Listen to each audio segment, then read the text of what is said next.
SuperTalk Mississippi media production. Jack Hoffman with Tico's Steakhouse. My dad started our legacy in Ridgeland in 1989, and I'm proud to continue it in Oxford. If you're craving a great steak, a warm atmosphere, or a strong pour, we've got your table ready. 2 locations, 1 legacy, Ridgeland and Oxford. Come taste the tradition at Tico's Steakhouse. Oh, yeah. Good morning, Mississippi. Everything gonna be all right this morning. Mornings with Richard Cross. Oh, yeah. Here on SuperTalk Mississippi. Woo!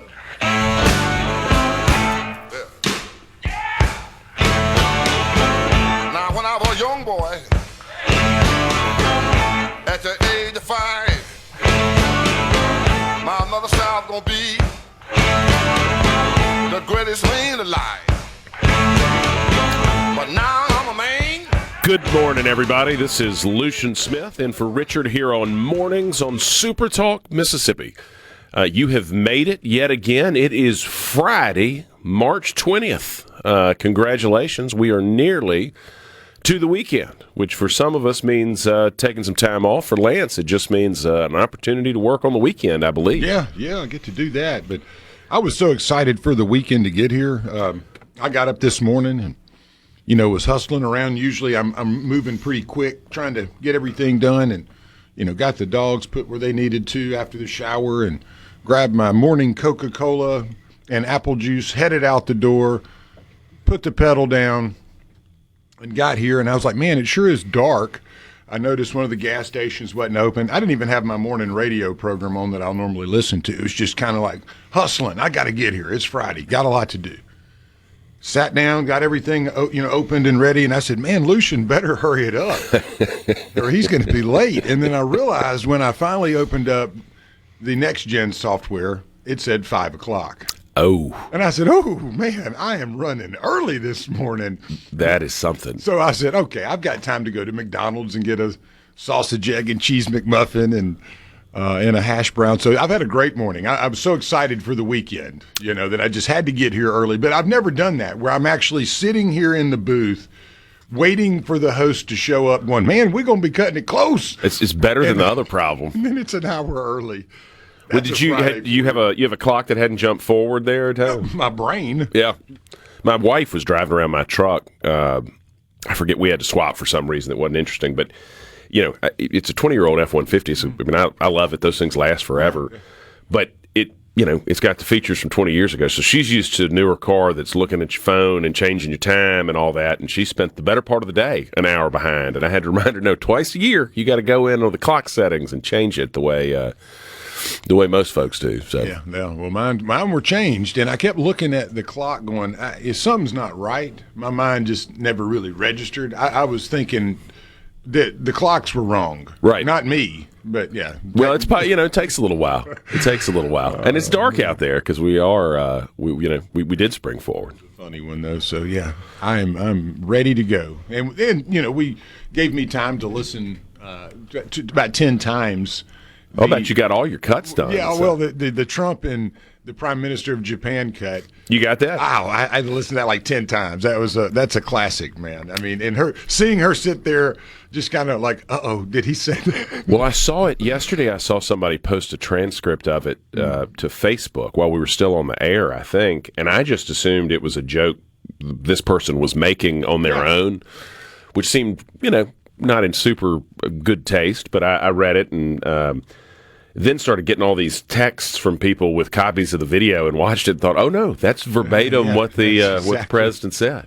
Yeah, it was one of those, you had to take a second, you were hoping, not that it was real or not, but you were watching something that wasn't artificial intelligence. Right. Yeah, I mean, I was sitting there going, is this real? Do we have the audio queued up for anybody? Just in case you missed this interaction with the president and the Prime Minister of Japan. Too much, when we go in, we went in very hard, and we didn't tell anybody about it because we wanted surprise. Who knows better about surprise than Japan? Okay? Why didn't you tell me about Pearl Harbor? Okay? Right? He's asking me, do you believe in surprise? I think much more so than us. And we had to surprise him, and we did. And because of that surprise, we knocked out, the first 2 days, we probably knocked out 50% of what and much more than we anticipated doing. So if I go and tell everybody about it, there's no longer a surprise, right? Okay. Unbelievable. Isn't it?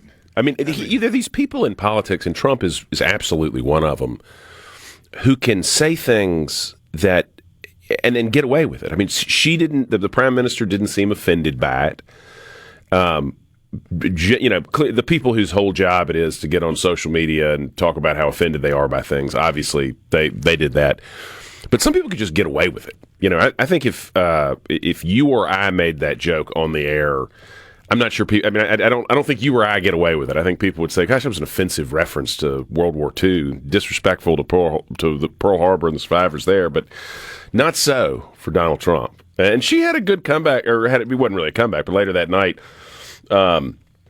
she was speaking at the state dinner and talked about it being Barron's birthday. Yeah, today is his birthday. That's right.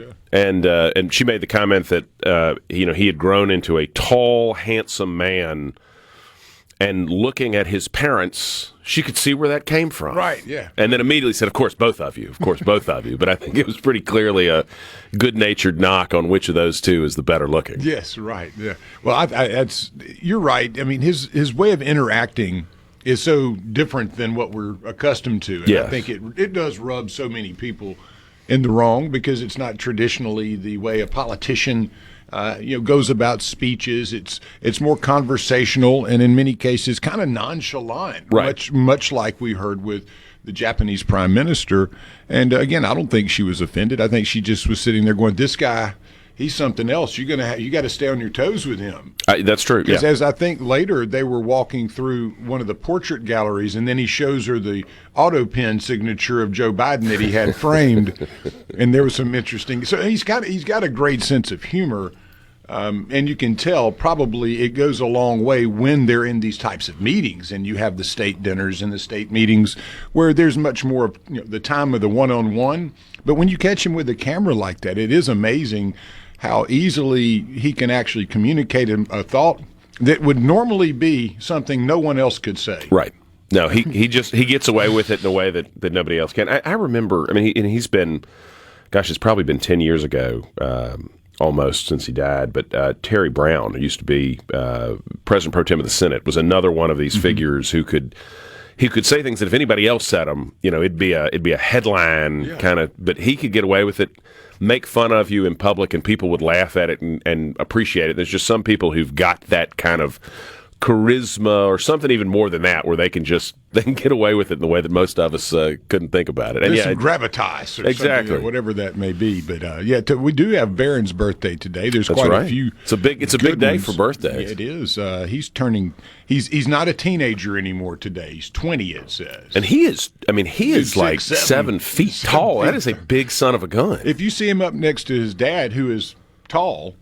That's right. Small. Exactly. He looks like a basketball player. He does. I think he did play some hoops in the academy where he went. I'm not sure how seriously he took it. Yeah. But I remember his dad saying that he could have been or could be very good if that's what he wanted to do. Well, at a certain height, you don't have to have any skill. You just have to be able to drop it in the basket. Yeah. So I guess if that's what he wanted to do, maybe, I don't know. Maybe he has other ideas. Running a casino or he's got business, opportunities most of us don't. Yeah. I would imagine. Well, the weather, as we said yesterday, it's not much changed over the weekend. It should be beautiful. The Delta's going to be sunny, 81. Tomorrow going to be about 85, and then Sunday about 86. So that's amazing. Beautiful through the weekend. So you have baseball being played. And it was in the 30s. Yeah, 2 days ago. As we were laughing yesterday as I left, and somebody was I bumped into at a gas station, and they still had their jacket on from the morning. And they were peeling it off. Same, and Petal, Hattiesburg area, 80s. Through the weekend, and cool, nice and 50s in the evening. So for baseball should be great. And we also have Thaxton, Mississippi area.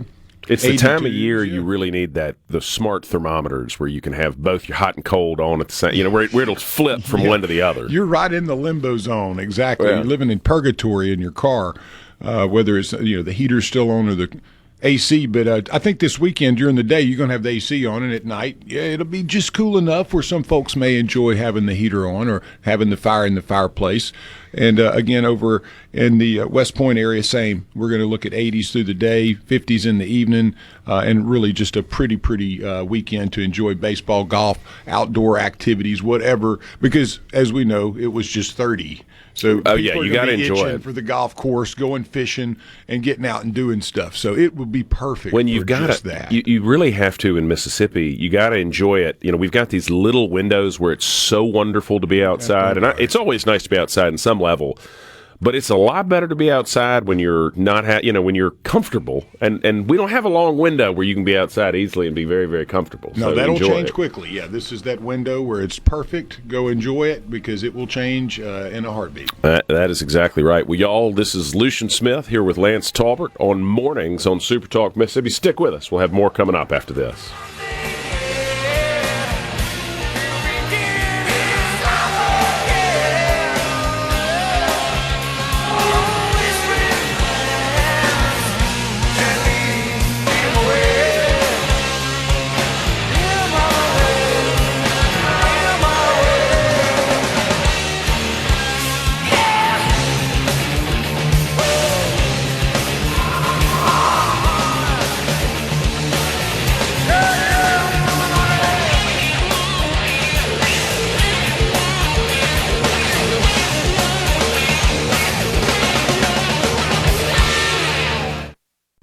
Venable glass. Waking up Mississippi. From South Haven to Scuba, it's Mornings with Richard Cross on Super Talk Mississippi.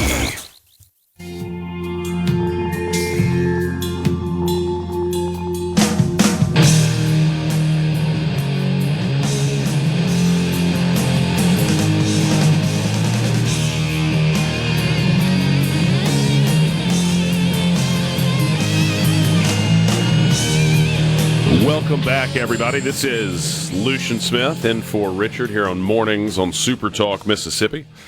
Remember, Mornings with Richard Cross is presented by Community Bank, rooted in our community, communitybank.net. We were talking about in the last segment it being so nice outside. A couple people seem to be lamenting here on the C Spire text line, Lance, that you're not going to be able to get out and enjoy the good weather Saturday. Such is life, you know. You got to make a living. I'm going to a wedding, so I'm going to be in East Tennessee, so I will also not be playing golf. Knoxville or something. Yeah, that's right. I'm not going to be able to get to play the golf tomorrow, but it's okay. I hope everybody gets an opportunity to enjoy a good round of golf. Mine always fall apart somewhere. You know, I feel you. Yeah, you know, I'll have a great round going, and then all of a sudden the wheels on the bus just pop off. But all you ever need is it's that one shot. It's like you go out there and play terribly, and then you have the one that's just perfect where you think, well, you know, if I practice this a little more, I got to get back out and do this. If I practice harder, I can be good at this. I've played it my whole life, the game, and I actually enjoy it when I don't keep score. I've had plenty of rounds like that where you go, you know what? I'm just going to enjoy this. I'm outside. I'm walking in the woods or walking in a nice park. I love growing up, you know, with a grandfather that loved to play golf. Had an uncle that loved to play golf, and so it was always very natural. And to watch how easy it was for them in the putting element, and that's something that's always escaped me. I can do all the rest so well. But getting into the hole there, once you get it on the green, I don't care if it's 5 feet or 30. There's some challenging part in my DNA that doesn't function that way. I love like hitting a ball, you know, right. Baseball, hit it as far as you can. A golf ball, see how far it can go. Man, there's just something beautiful about that. But when it comes to the tapping in, it gets a little tougher there. Happy, I can't do it, man. You know? Well, we've established that today is Barron Trump's birthday. So if Barron is listening, happy birthday to the president's youngest son. We have a few other birthdays as well, I believe. Yeah, we got Spike Lee. He's turning 69 today. Goodness. He's got a laundry list of great flicks that he's been a part of over those many years. One of my favorite of the newer ones, The Black Klansman. That Denzel Washington's son is the headliner in it, and he does a great job. It's a really well put together movie, as among many others that he's done. Fred Rogers, host of Mr. Rogers' Neighborhood, he would have been 98 years old today. He passed in 2003. There is now a Fred Rogers. I think it launched in the last couple of days a Mr. Rogers Neighborhood YouTube channel. So if you want to show that to your kids and are looking for a way to do it, apparently it's now all available on YouTube. That's pretty cool. That is cool. I haven't watched an episode in a long time, but the little train that would go through, and he had the little. It's like a little castle area. Right, oh, yeah. Where the train came. That was kind of my favorite part. I loved Mr. Rogers' Neighborhood. I showed it to one of my. What was the name of that? The little town or whatever. I don't remember the characters, but I remember that part very well. Going, man, I like that, and always couldn't wait for that part to come on. He was great. Were you? Did you watch Mr. Rogers' Neighborhood? I watched it. I watched it a ton, and I tried to show it to my youngest child about a year ago, and he didn't really get into it. Uh-huh. But I'm going to try again, especially with his YouTube channel, because I think the shows now, and there's data on this that people have done, but you can just sort of sense it. The shows kids watch are so much busier than they used to be. Oh man, they got a lot going on. There's so much more. I mean, there's some shows we don't let our children watch a ton of screens to begin with, but there's some shows we've just made them stop watching, and not because they're violent or because the themes are inappropriate for kids, but just because they're so busy. I cannot imagine it's good for a kid's brain to see that much going on. And you compare it to the sort of cartoons that you or I would have watched when we were kids. But he didn't really like. He didn't get into Mr. Rogers' Neighborhood, and I think that was a big part of it. Is it's slower? Oh, sure. It's there's pace. Nothing's blowing up in the background second you turn it on. It's coming from a Presbyterian minister. Exactly. That was his background, and very low key. He was also the creator and the showrunner. And it ran from 1968 to 2001. Wow. He's from Latrobe, Pennsylvania. I believe they make a beer up there in Latrobe as well, if I recall. I'm not quite sure. I can't remember if it's actually Latrobe or not.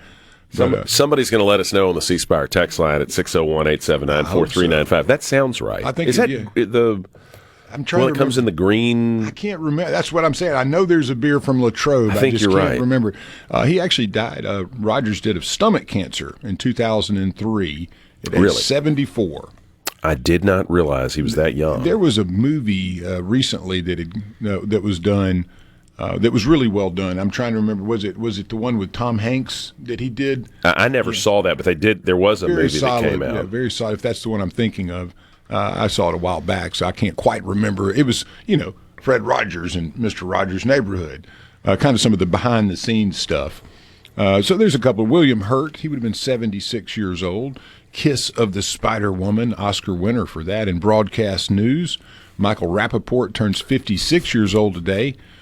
Rolling Rock. Rolling Rock, thank you. I knew. I was like, I know there's a beer from there. It's been a long, long time, but yeah, I knew. I remember bottle. Seeing the Latrobe. Yeah, that's right. Well, and you also have Holly Hunter. She turns 68 years old today. And one of the things, Michael Rappaport, a hidden great movie that probably a lot of people have seen but may not remember, is True Romance with Christian Slater. And it was a laundry list, again, of just great actors in the movie. James Gandolfini's in it. Really good movie if you haven't seen it. Some musicians out there today, a few I don't really know much about, but Chester Bennington would have been 50. I'm glad you don't know about him either, because that was kind of my reaction. 2017 Linkin Park vocalist. I mean, I know Linkin Park. I just didn't know Mr. Bennington. Carl Palmer. Okay, same. Yeah, 76 years old today. Emerson, Lake, and Palmer. Now I know who the Palmer part of that ELP is. And then we got Vera Lynn. She would have been 109. British World War II singing icon. We'll meet again, it says. Other notable figures with birthdays today. Barron Trump is 20, as we mentioned. And F. Skinner, behavioral psychologist, founder of the operant conditioning. He would have been 122 years old. And then Heinrich Ibsen, Norwegian playwright, A Doll's House. He would have been 198. So, he didn't make it to the 198th birthday, folks. Got a couple over the weekend. You got Rosie O'Donnell tomorrow, and I know we'll all be celebrating that one. And Reese Witherspoon, 50 on Sunday, and William Shatner's turning 95. Yeah, he's the man. Yeah, and good old Johann Sebastian Bach. His birthday will be on Saturday as well. Passed back in 1750. But a good one to celebrate over the weekend as well. I mean, I hope I'm breathing at 95. Yeah. Let alone being, I mean, Shatner seems to get around pretty well. Well, and you got Matthew Broderick is 64 as of tomorrow, and then Timothy Dalton, can you imagine, he turns 80. Really? Yeah, I mean, that seems like wow, because, his two James Bond movies weren't bad.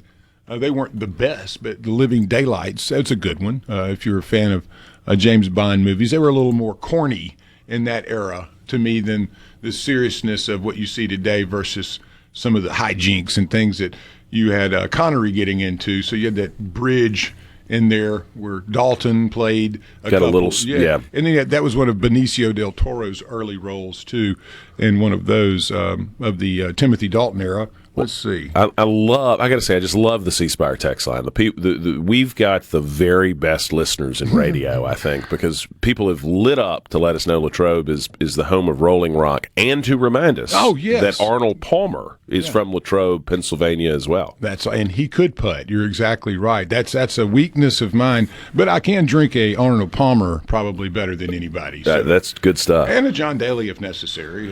I had when I was in law school, you go to these recruiting events. You go up for an interview. If you get an invitation, you tend to come back for a second interview, and a lot of times they'll take you out to lunch to kind of see how how you react. Yeah, you're going to drink vodka at lunch or a martini. Exactly. And but I had a classmate who went, and all the other lawyers who were with him, he was a student, all ordered Arnold Palmer's, which he mistakenly believed was a liquor drink. And he knew that right after lunch, he had an interview with the hiring partner, the one who actually made the choice. So he ordered a beer because he didn't want to drink liquor before this interview, but he didn't want to be different from everybody else. Apparently, they had 4 Arnold Palmers, and when he ordered the 4th beer, somebody reminded him that he was meeting with the hiring partner immediately after lunch. And that's when he discovered what an Arnold Palmer was, and a particularly embarrassing. Oh yeah, that story Law circulated. School doesn't teach you that, does it? That's a good life lesson. If somebody orders an Arnold Palmer, it's not a liquor drink. It's not the John Daly. Exactly, y'all. This is Lucian Smith here with Lance on Mornings on SuperTalk Mississippi. Stick with us. We'll have a sports update coming up next.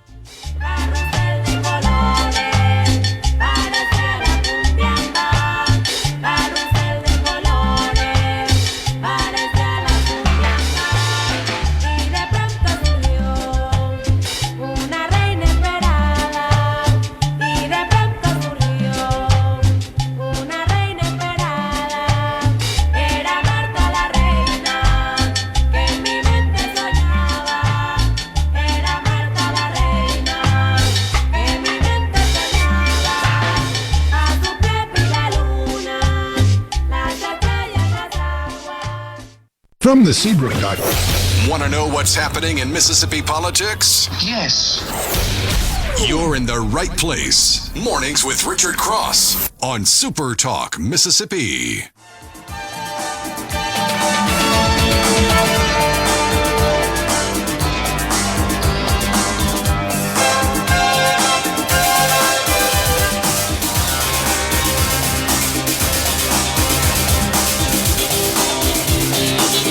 Good morning, everybody. This is Lucian Smith here on Mornings on SuperTalk Mississippi. Lance continuing with the Miami Cuban music theme between those two bumpers. That's right. I had to have a theme with that. I mean, we might want to polish up on our Cuban appreciation, maybe. Yeah, time to get a guidebook. Reading the tea leaves a little. I think we'll be there pretty quickly. Yeah, I'm excited, honestly. I love the Cuban people and lived in Mexico.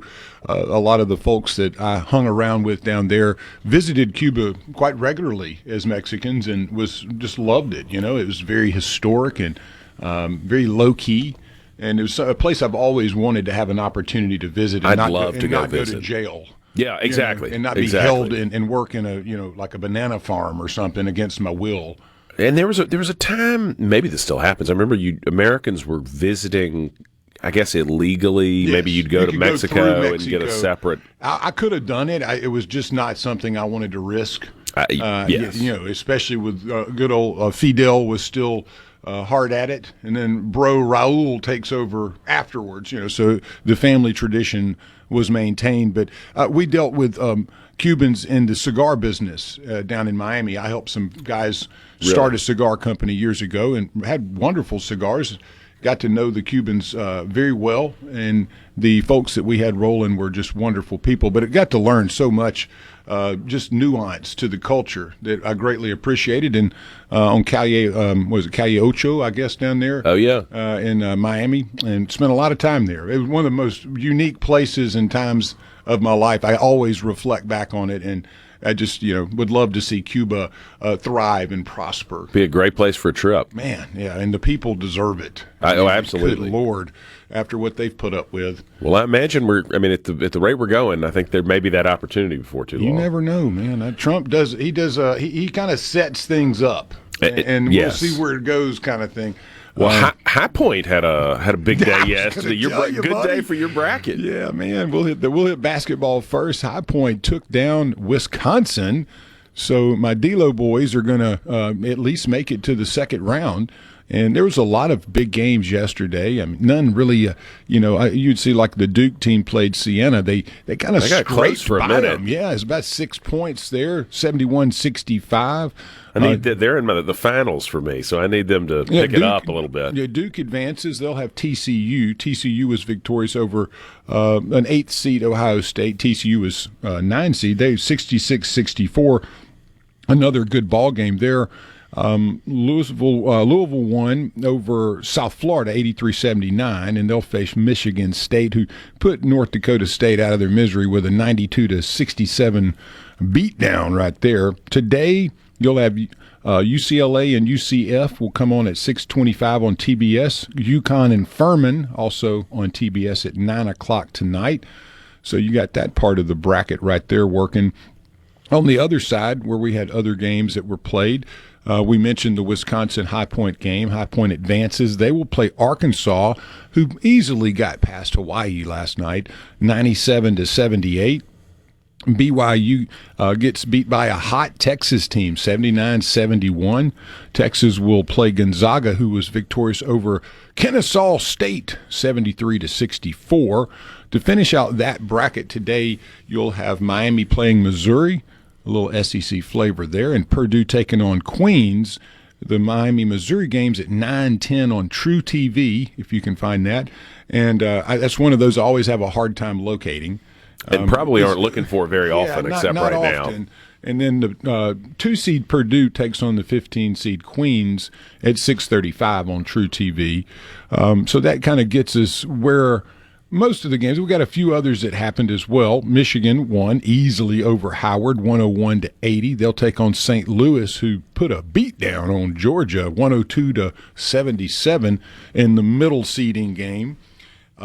Texas Tech and Akron, they will be on today at 11:40 on True TV. You'll have Alabama and Hofstra. They're also on True TV today at 2:15. Big day for True TV. Yeah, I mean, another SEC one in there. Tennessee has Miami of Ohio at 3:25 on TBS. Virginia takes on Wright State at 12:50 on TBS. Kentucky, another SEC one there. Santa Clara, 11:15 on CBS. And then Iowa State and Tennessee State at 1:50 on CBS. So that gives you that side of the bracket. And then over here on the other, they had a few games that were played. We'll cover those. Vanderbilt wins by 10 over McNeese, 78-68. They will advance and play Nebraska. Nebraska beat Troy by almost 30 points, 76-47. And then you had a North Carolina team who lost to VCU, 82-78. VCU advances to take on the 3-seed Illinois. The Fighting Illini won easily over Penn by 35 points, 105-70. And then you have an SEC game that happened down here with Texas A&M beating St. Mary's 63-50. Texas A&M is going to advance to play a really good Houston team who beat Idaho 78-47. Not a lot of offense there for Idaho. And so that kind of rounds us out there. Can you get these online? Or is there like a way to log in some sort of way on your computer and watch these things? I bet you could. I mean, if like with Hulu, which I use, and ESPN app, I've watched pretty much everything, but none of these are on ESPN. So I would imagine whatever your service provider is, if probably has some sort Hulu, of way. I can watch all of it on my Hulu app. But I bet you could probably with the way the world works today, log in a variety of Find some different sort of places, and get to it. I ask only because Larry and Mize on the C Spire text line says nobody's watching that garbage. But I feel like during March Madness, you got folks who have basketball on some sort of way all day, every day if there's a game on. They do, and you had two games on the women's side. The 57-55 Virginia beat Arizona State. 2 10 seeds were going at it. I think so. I don't know if that makes sense.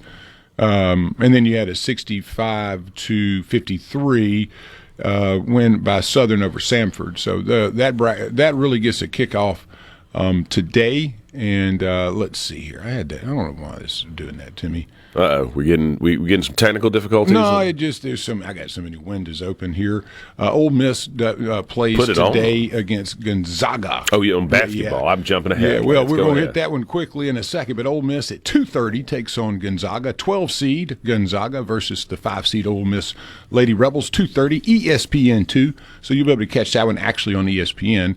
And then Ole Miss is a 13.5-point favorite with the over-under at 135.5 points. So good luck to the Lady Rebels. And then right after the tip-off there, Texas will take on 16th Missouri State. Texas is the number 1 seed, and then Michigan, the number 2, will take on Holy Cross today. And you also have a number 2 seed. LSU will be playing Jacksonville. So a bunch of SEC flair in there. And let's see. Let's get over here to the Ole Miss baseball game last night. That was one put it on Kentucky pretty good, right? Man, they beat them 5-0. It was one heck of a pitching performance for the Rebels with Hunter Elliott. I think he went 6.1. Yeah, 6.1 innings and had a really kind of a clean game with only 2 walks, 6 strikeouts. Taylor Rabe comes in and closes it out in the last 2.2 innings. He was mowing them down with 5 Ks. Ole Miss had 11 Ks on the game, scored 5 runs, and basically you had Tristan Becerra was your offense last night. Braden Randall got in the action with 2 hits, had an RBI in there, but Becerra was really the one that was hot last night. As we've seen, that's usually how the Rebs play. One guy will kind of be the dude. You'd like to see some more guys participating in some of these on the offensive side, but as long as you get enough to win, that's what really matters. Tristan Becerra was 2 for 3 and had 3 ribbies last night and 1 walk. So great night for Tristan Becerra. They'll get back on the diamond today. Kentucky again, and hopefully the Rebs will be victorious against number 15 Kentucky. That'll be a first pitch at 6:30, and then tomorrow at 1:30. Mississippi State is they have Vandy this weekend. And it'll all be a very compelling series there. Vandy had a great weekend last weekend against, I believe it was LSU. First pitch today, 7 o'clock. So a prime time game for the Dogs. They will be in Starkville. Weather should be perfect. And looking forward to that. Weekend series with Vanderbilt caps off Sunday at 1 p.m. and a game at 6 o'clock on Saturday. And then the Golden Eagles, 17-4, had a rough weekend over at Arkansas State, looking to rebound in conference play after beating Nichols 4-0. They have Troy at Pete Taylor Park. First pitch 6 o'clock, 2 o'clock tomorrow, and 1 o'clock on Sunday. So ought to be good to go there. I mean, some good baseball. Yeah, it should be. It always is fun when you get to this point and you get into conference play because that's really. That's where it gets real. It gets very real very fast, and all 3 of these teams are playing pretty well. They had rough weekends on the road, as usually expected, and conference play gets difficult. But, you know how it works. You just got to keep playing. Anytime you can get 1 out of 3 on the road and 2 out of 3 at home, you want to stay around that 15. 15-15 for the SEC is a good mark to kind of shoot for kind of being a shoe-in to regional. You can do a little worse than that and get in. Delta State, they are playing today and all through the weekend. They'll have University of West Alabama first pitch today. Saturday at 1 o'clock. They'll have a doubleheader. And then finally, William Carey off to a really good start as well. They'll have Bruton Parker College first pitch on Friday at 5 p.m. There we go. And, and they're at 19-9. I always love they're a heck of a baseball program. Yeah, that's the truth. Stick with us. We got more. We got a lottery update coming up right after this break. From the Venable Glass Traffic. Mornings with Richard Cross on SuperTalk Mississippi. Welcome to the show.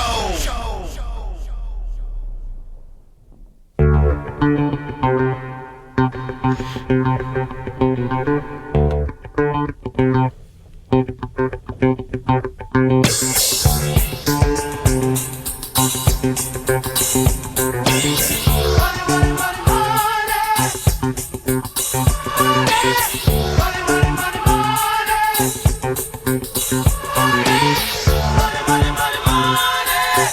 is time for your lottery update, brought to you by the Mississippi Lottery Corporation. Lotto America had no jackpot winner, but the jackpot for tomorrow is $19.19 million. The winning numbers from Wednesday were 16, 18, 29, 31, 39, with a star ball of 7 and an all-star bonus multiplier of 3.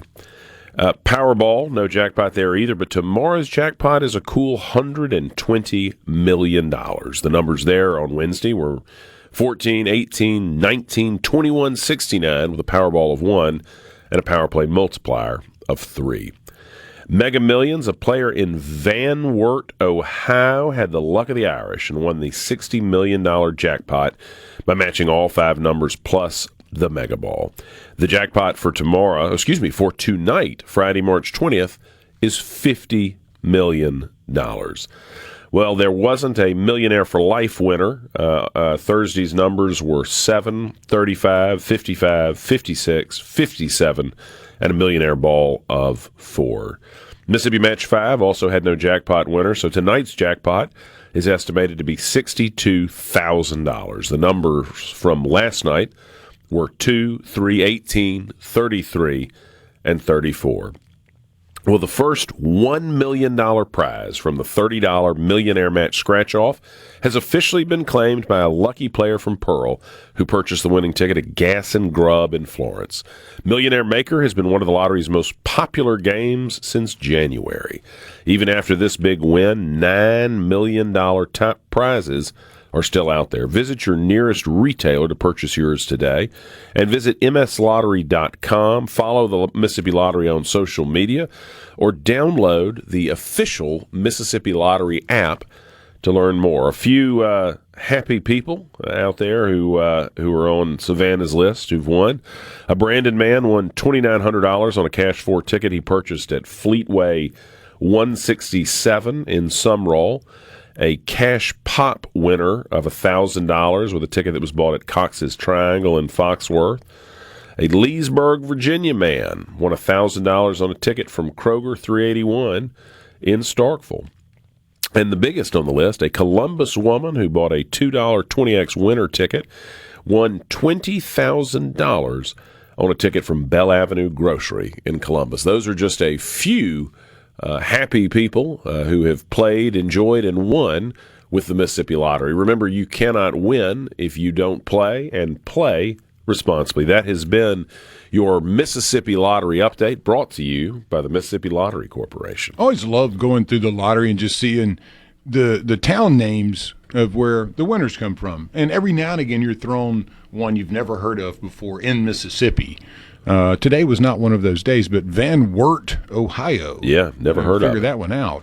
Is that like a metropolis up there somewhere that we just don't know about, or is that like a little community? That's a good question. Somebody's going to know. We're going to get somebody like saying that. Of something big, or yeah. Anyway, yeah, we didn't see it like Silver Creek. That's the furthest one right now. I don't know. Do you know where Silver Creek, Mississippi is? I do not know where Silver Creek, Mississippi is. Find out real quick just to make sure.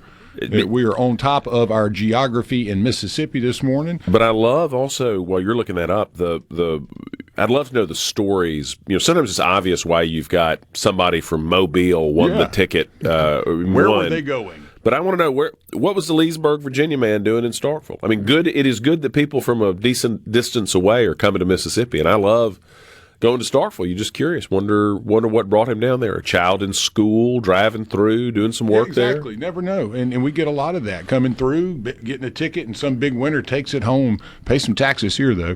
All right, so if we're curious where Silver Creek, Mississippi is, it is north of Oakville and Arm. It is south of New Hebron, and it is southeast of Oma and Wanilla.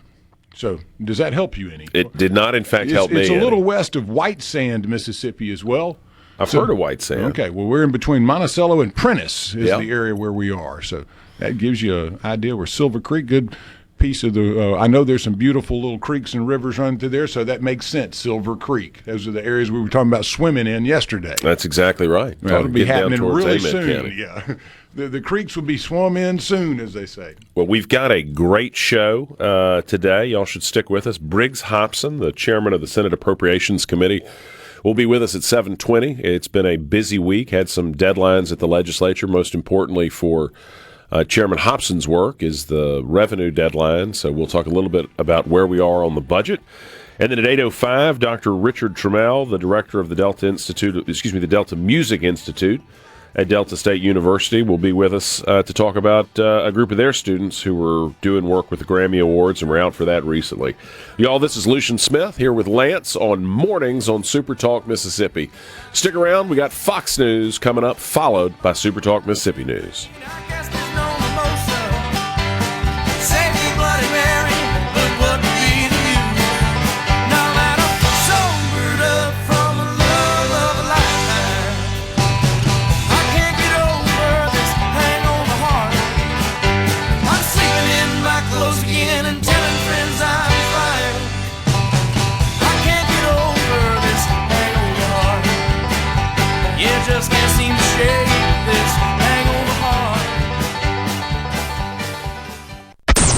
The views and opinions expressed by the hosts, guests, and callers on this show are not the opinions of TeleSouth Communications, its management, or advertisers.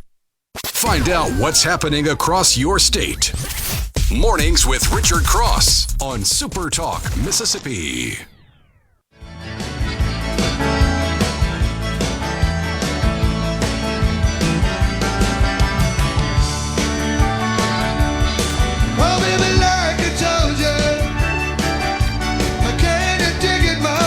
Welcome back, everybody. This is Lucian Smith in for Richard here on Mornings on SuperTalk Mississippi. Mornings with Richard Cross is presented by Community Bank, rooted in our community. CommunityBank.net. At Community Bank, we're more than just a place to manage your money. We're your neighbors, your partners, and your trusted financial advisors. For decades, we've been rooted in our community, helping families, small businesses, and individuals achieve their dreams. Whether it's opening your first savings account, planning for a brighter future, or growing your business, we're here every step of the way. We're dedicated to our customers, committed to your success, and always here when you need us. Community Bank, rooted in our community, member FDIC.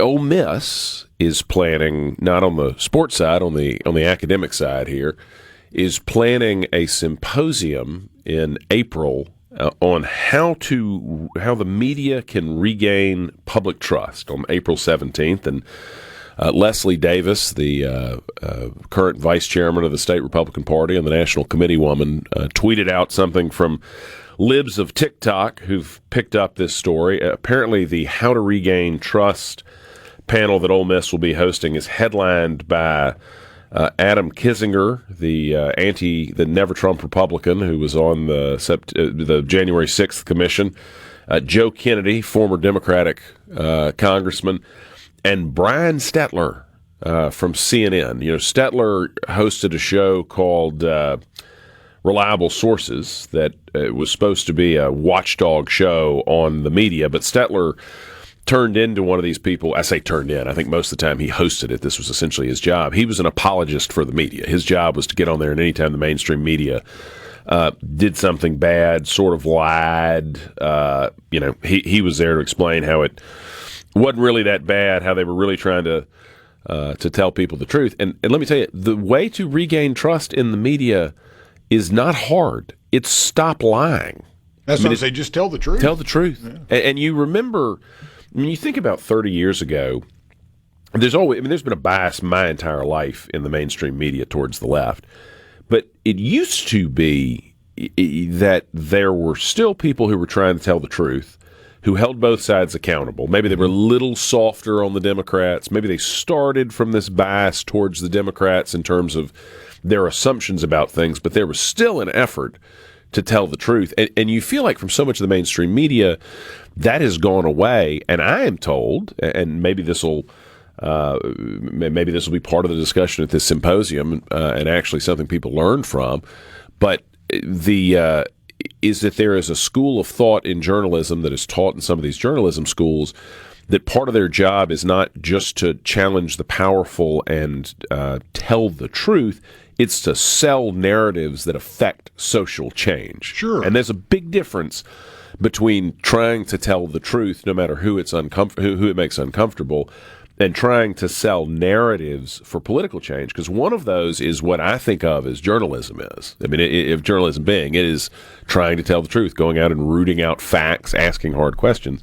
The other is political advocacy. I mean, that's what campaigns and parties and political consultants do, is go out and try to tell narratives that affect political change. There's a big difference between that and trying to be an actual journalist. And you see it, there are a bunch of great examples of this, but just to highlight a few of them, Lance, Joe Kent, major part of the president's administration, just had this big resignation from his position over the Iran war, and it's gotten a bunch of public coverage. When Kent was originally appointed, the New York Times framed up their coverage of Kent's appointment as him being some sort of conspiracy theorist who believed in a bunch of debunked theories. And, he was an example, essentially, of the president making fringe choices and fringe appointments to government. It was a way to criticize President Trump. When Kent resigned, suddenly the New York Times frames up his resignation as being this deeply respected, serious person who the intelligence community had a lot of faith in. Because, again, that makes his resignation look like another reason to not trust Donald Trump. And it just shows how dishonest in a relatively short period of time that the same publication talks about how he is a fringe guy who shouldn't be taken seriously, and he is a serious guy who needs to be kept very seriously. Another great example of it is the wife of the mayor of New York. Mm-hmm. We have found these social media accounts of hers, granted they're when she was a teenager, where she praises terrorists, real killing people terrorists. She praises them. She uses language, racial language that I wouldn't use and couldn't use on the air, including the N-word. And that has been more or less buried by the national media. There wasn't a single question about it at the mayor's most recent press conference. We're getting lectures from folks in the media about how silly it is to go resurface teenage social media of a public figure. Keep in mind, these are the same people who, when Kyle Kashoff or Kyle Rittenhouse, they went back and found negative stuff, offensive things, legitimately offensive things he posted as a teenager and got his admission to Harvard rescinded, affecting his life. But the same people now are telling us that things from a far left political figure's history is just off limits. It just shows you how dishonest so much of the media is. Well, that's a great point. And, one of my ways I think about these things is always, content is something that creates a response, and information is generally something that tries to answer questions. That's what we try to do. You want people to be provoked, right? You want the content to be something they want to hear. That's right. At the same time, the information needs to answer questions. It can't just be leading you down some crazy path. And everything is supposedly on limits. There's nothing off limits if you've done it, and that is clearly in your repertoire, your bag of arrows, such as leftist or super right social media posts from 8 years ago. That's fair game, right? I mean, you did it. You can't at some point back out and go, well, that's off limits. But this over here, if you think this way, we're going to come after you. So, to me, the truth is what we seek, and you want the information you present to be accurate. If we mess up, they catch us. We have great listeners, and we want to be right and fact-based. But we do editorialize a bit, too. We talk about these issues, but, again, I think that here we really do try to maintain that middle stance in trying to be as unbiased and provocative as you can be. you want to provoke a conversation. And here in our state, there are so many issues that we are fortunate to get to talk about every day. Absolutely. And I think you, Richard, all of our hosts do a great job of getting down to the nitty-gritty. And that's really what we want, is answers to questions that our listeners, the constituency, the people of this great state have on their mind. And that's what we want. I wish the national media operated in more of that capacity. I agree. Well, and the other thing about it is, I mean, I'm offering you my opinion. You know, you can not like it. I get to read the C Spire text line when I'm here, which is, again, I think we got the best listeners in radio. Some people agree, some people disagree. But there's such a huge difference between me saying, I think this is what I believe and here is why, as an opinion, and trying to tell people what is factual when it may or may not actually be factual. And that's what so much of them are doing. And it's interesting to see the way that's framed up, where they say, how can the media regain trust? Because what they really mean is, how can we get back to a day where we tell people what to think, and they think that way? That's really what they want. Pay us. Yeah, well, absolutely. That's absolutely. The other side. You know, this is all about making money. These are businesses, and as they see their viewerships decline, they got to ask themselves the question, what's going on? That's right. Why are people leaving? Well, because there's great news everywhere now. If you want to have a competitor, there's plenty of them. That's Back right. in the day, you know, when you had 4 or 5 news agencies and Fox was the up-and-comer and CNN, you know, the accountability models where those guys were watchdogging each other. Now there's so much. There's so much news that who's watching over anyone? I think you get too big for your britches wanting those clicks and the bait that gets people to tune in, but you're not really worried about what's actually in the article. That is the model that's really shifted. I think it's shifted with the New York Times in particular. Is it used to be, you know, they were a general purpose newspaper with a left-wing bias. Mm-hmm. Now they need those left-wing subscribers seeing stuff that keeps them mad, keeps them clicking, and so that's how they frame these things up. Y'all, we are coming up on a break here, but we've got Briggs Hopson, the chairman of the Senate Appropriations Committee, coming up next. Great conversation as always here on Mornings on SuperTalk Mississippi. This is Lucian Smith. We'll be back with more after this.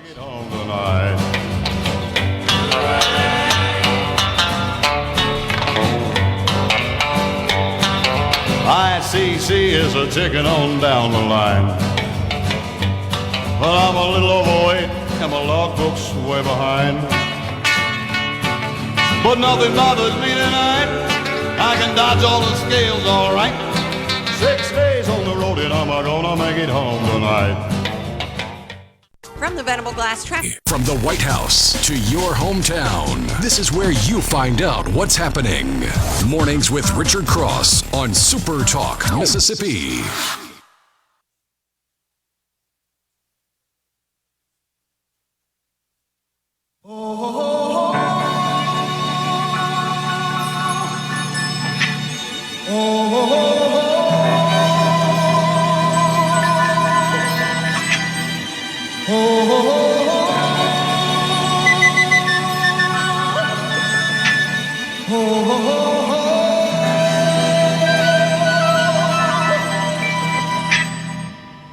Everybody was kung fu fighting.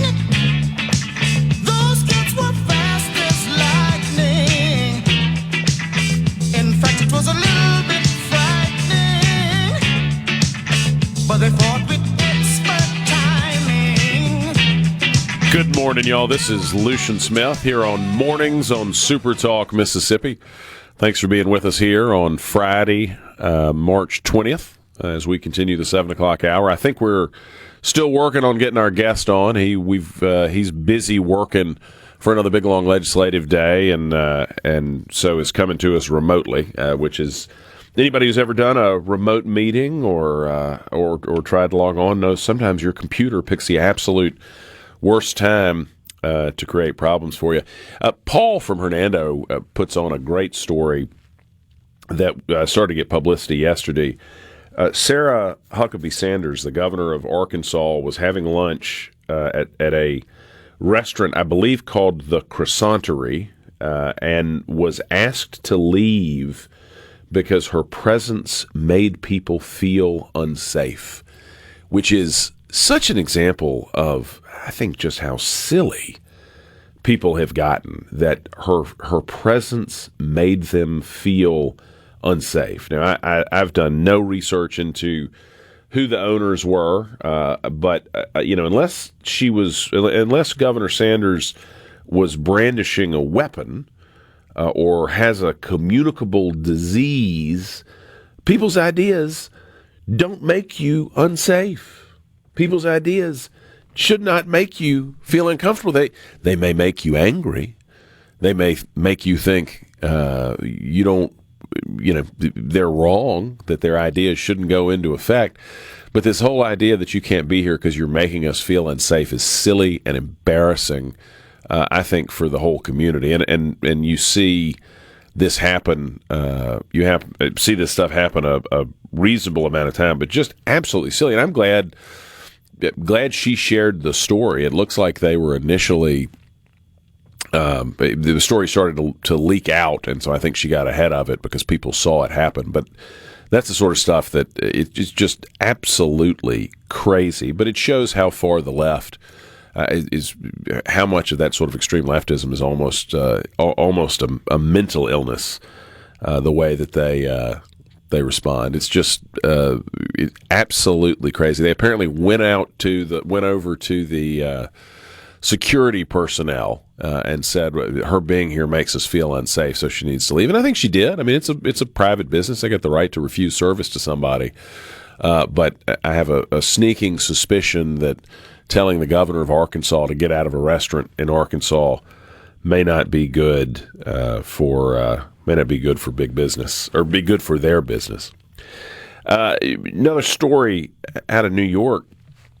Bill de Blasio, of all people, Bill de Blasio being the former mayor of New York, a very, very liberal mayor of New York, has since come out and said that defund the police and lax borders were bad ideas that made no sense now, as people are actually seeing the consequences of some of those policies in New York. It's interesting to see how a lot of these folks who were that far on the left have started to realize some of these ideas weren't interesting. And I'll tell you, the left on immigration it's been interesting to watch that shift take place, because if you go back, you don't have to go that far back, where Bernie Sanders was opposed to mass illegal immigration into the country, and it was because that was going to put downward pricing on labor, and so American workers were going to be negatively affected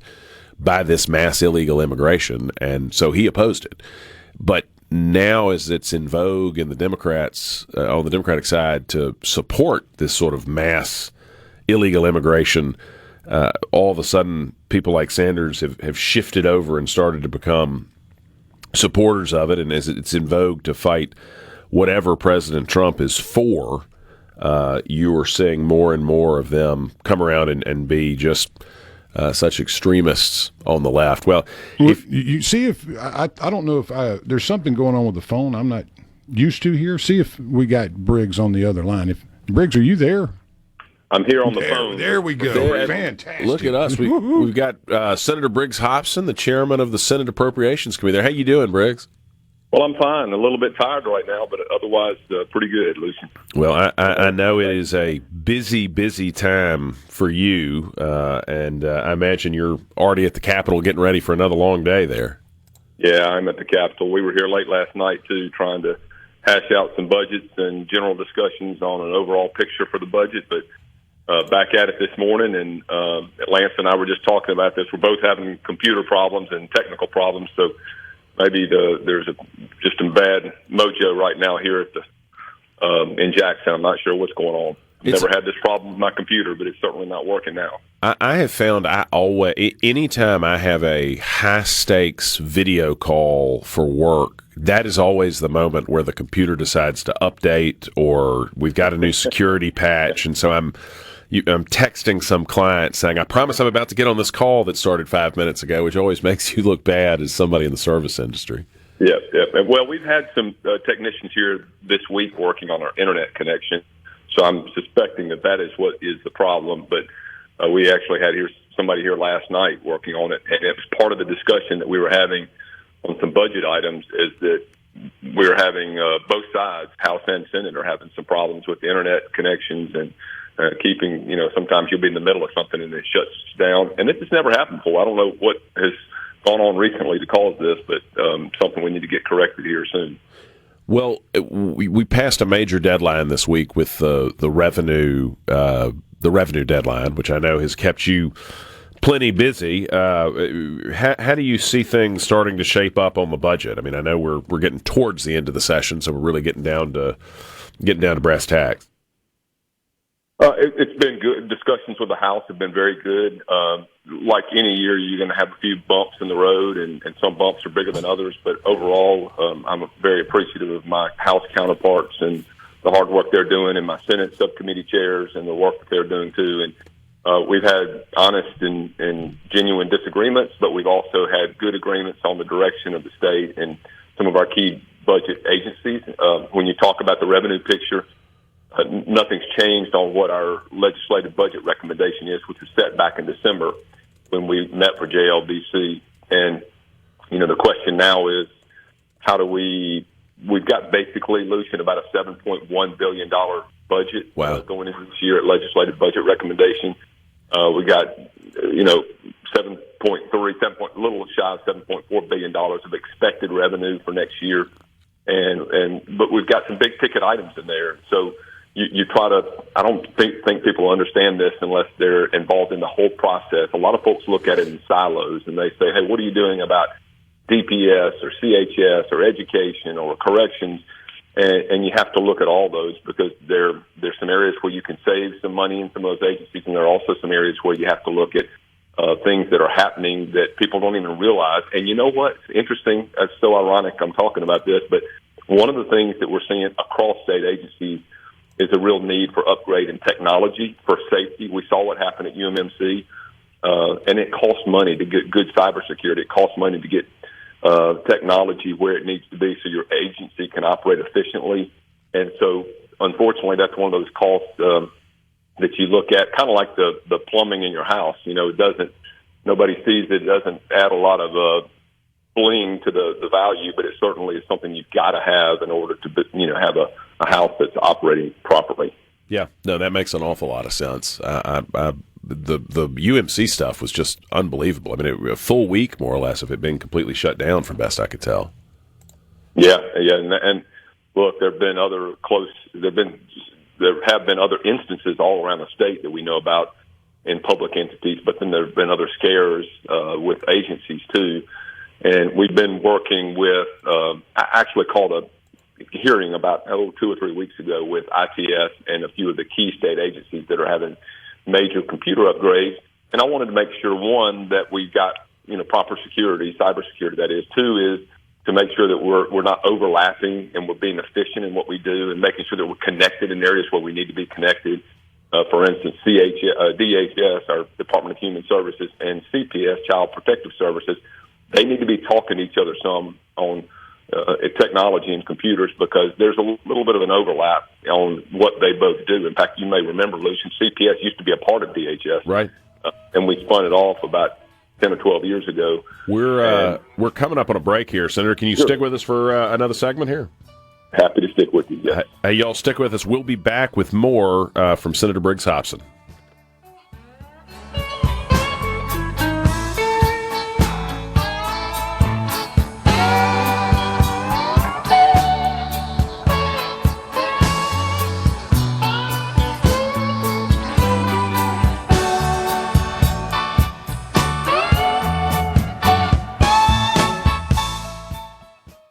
From the Seabrook.com segment of Mornings with Richard Cross is brought to you by Covington County Hospital in Collins, where your health matters. Start your day right. Mornings with Richard Cross on SuperTalk, Mississippi.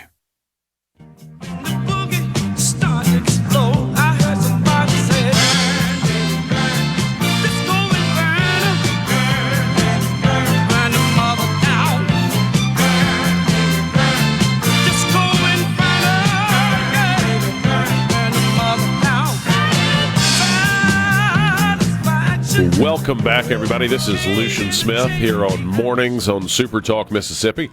We've got with us on the line and on video now Senator Briggs Hopson, who is dressed and ready for the day there in the office. They're, you know, how you doing? Great. I wish I were dressed like you today, but unfortunately, call, so. I think you're going to have a harder Friday than I do. Yeah. Well, we'll see. So it'll be good. We're closing in on the end of the session, but we're now kind of in the hardest phase of it, especially for people in your role here. What are some of the major issues that stand between us and getting to a final budget position by sine die? Well, we've got a week, really till next Saturday, which is our deadline to get all of our budgets done. That's a requirement because we have to have them off the floor and any motions to reconsider and tabling those motions by next Tuesday. That's constitutional. You got a 5-day window with any revenue or budget bills that have to be taken care of. So we're under a time deadline. And you're right. Everything kind of compresses right here at the end of the session. You've got all your information and you're finally able to start putting the pieces of the puzzle together. So if you look at the big items, I'd start with obviously one that we've all talked about is the teacher pay raise, education raise. That takes a big chunk of that money that I said that we've kind of got between where our expected revenue is and what our current spending is. Also, the other one that people don't talk about much, but you can't overlook it, Lucian, is Medicaid. Medicaid is one of those areas in the state government where we're just largely, not completely, but largely just handed the bill and say, hey, you got to pay this. We never know how many Medicaid patients we're going to have. We never know how many people will be in nursing homes and what pharmacy costs are, what, any kind of clinical work, surgical work is going to be. So that's a big ticket item. And that eats up a lot of that gap we have. Am I right that the One Big Beautiful Bill Act has hit us pretty hard in Medicaid because of the hospital tax? Yeah. Yes. That's going to come. That's going to be over time. That's not an immediate problem. Hit the state. But we've got some other things from the One Big Beautiful Bill that are getting tougher. One of them, we've got to fix our error rate in DHS, or that could be a big penalty to the state. And that's a big discussion up here at the Capitol right now and during this session. We've got to find ways to cut that back, because if we don't get our error rate down significantly, we could be looking at anywhere from a $40 to $120 million essentially not a penalty, but a payment that we would have to absorb at the state level that normally is absorbed by the feds. So that's one thing that's got to get corrected. Also, we had some push downs through the FEMA program that are affecting the state. And so we're going to have to bear at the state level some burden. So all these things are adding in. That's what I try to get people to understand. We can't just look at these things in a silo. They don't hear about the fact we got to absorb more MEMA. We have to absorb more potentially DHS payments. We got to absorb more in other areas where the feds have pushed things down to us. So we don't have as much room in that budget to be able to do some of the stuff that we would like to do. I'd love to do more in some areas, but when you got to pay Medicaid and you got to pay DHS potentially and some of the other stuff, MEMA, it costs a lot of money, tens of millions, even hundreds of millions of dollars that you have to pay. It's been a long time since I was writing budgets for Governor Barber and helping negotiate them for Governor Bryant. But it used to be by the time you took education and Medicaid, you had wiped out well over 80% of the total general fund dollars. And I imagine that's at least the case today.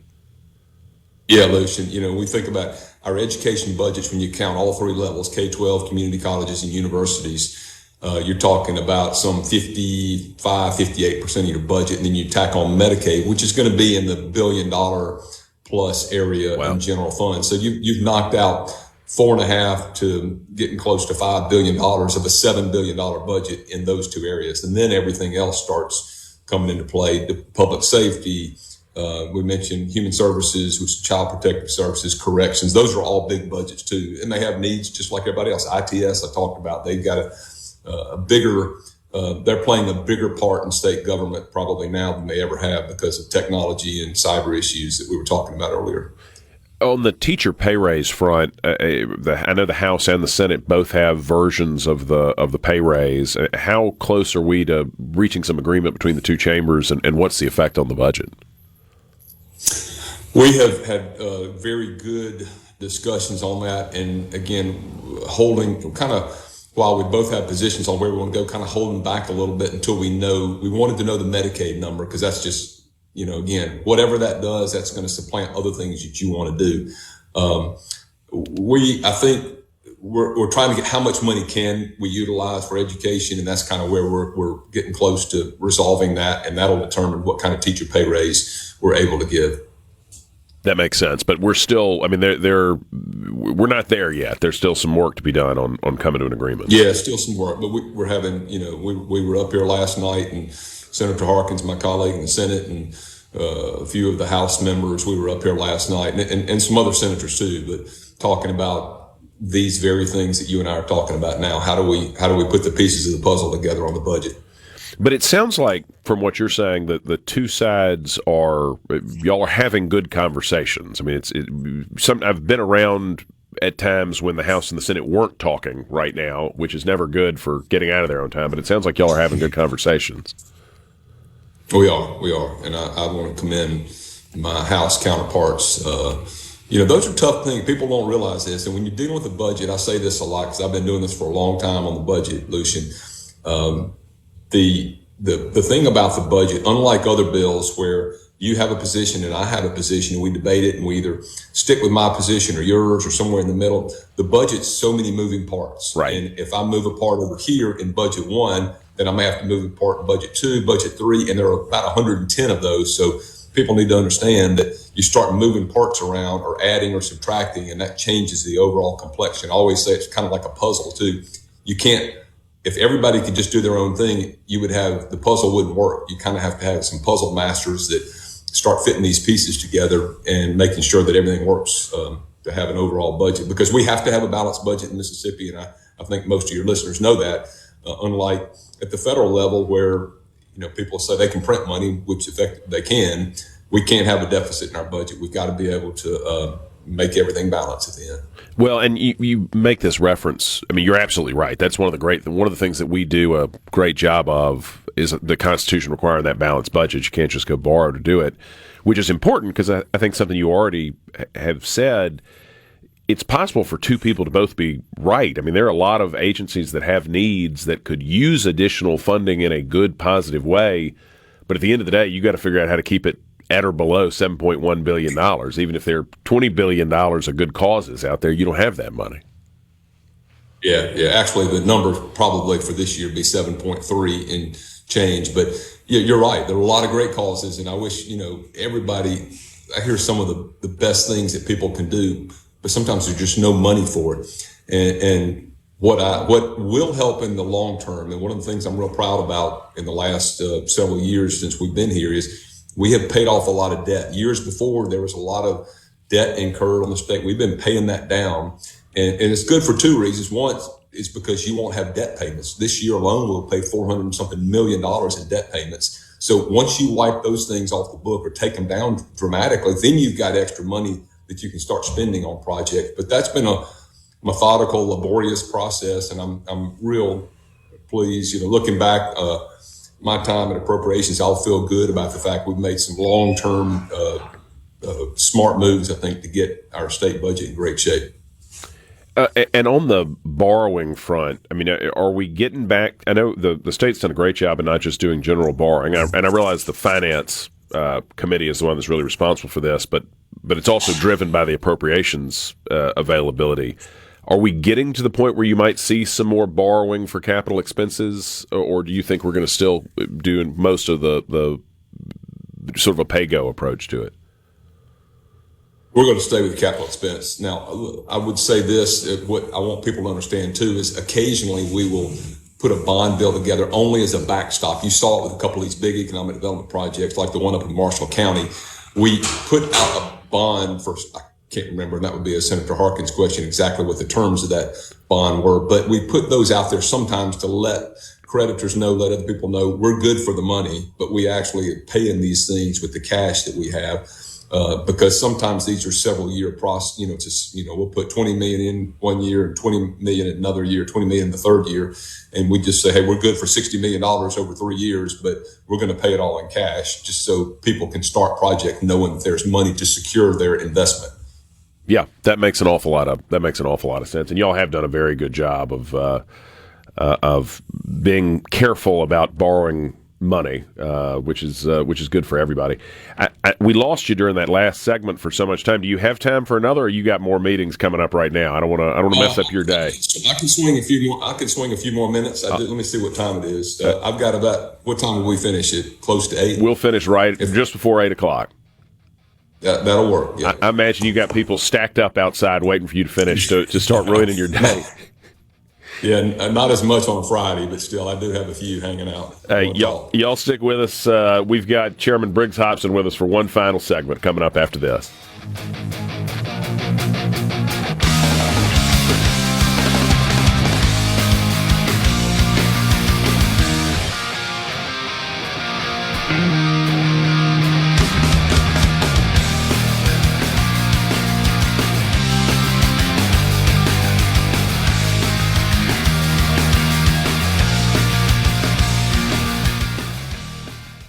From the Venable Glass. Good morning, everybody. Time to wake up. Time to shine! Start your day right. Mornings with Richard Cross on SuperTalk, Mississippi.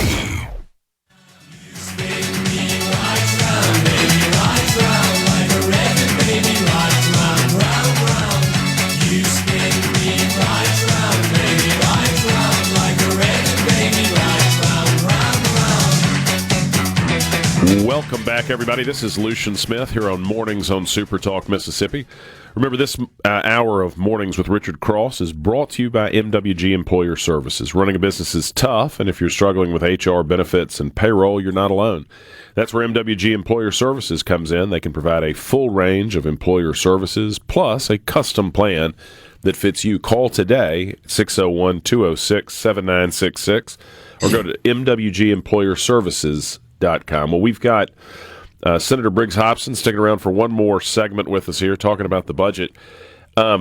You feel good that the legislature is going to get out on time, Senator, or do you think there's a chance of it getting extended? Okay, I feel good about it. I mean, you never know until it's all over, but I feel right now all signs are pointing to a good result, and hopefully we would all love to get out early if we could, Lucy. I'm sure. Sometimes that's impossible. But I'm sure. It's in this part of the session really is a grind because there are a lot of late nights and early mornings, and it's tough. I'm not asking for sympathy. As I tell people, I decided to run for this job, but things compress at the end, and there's a lot of meetings and a lot of negotiating, talking, crunching numbers, all that fun stuff. But we're on a good path right now. It feels like, as an outsider looking in, that the arc of this session, there was a lot more tension early on between the two chambers. I mean, it seemed like it was especially hot in January and February.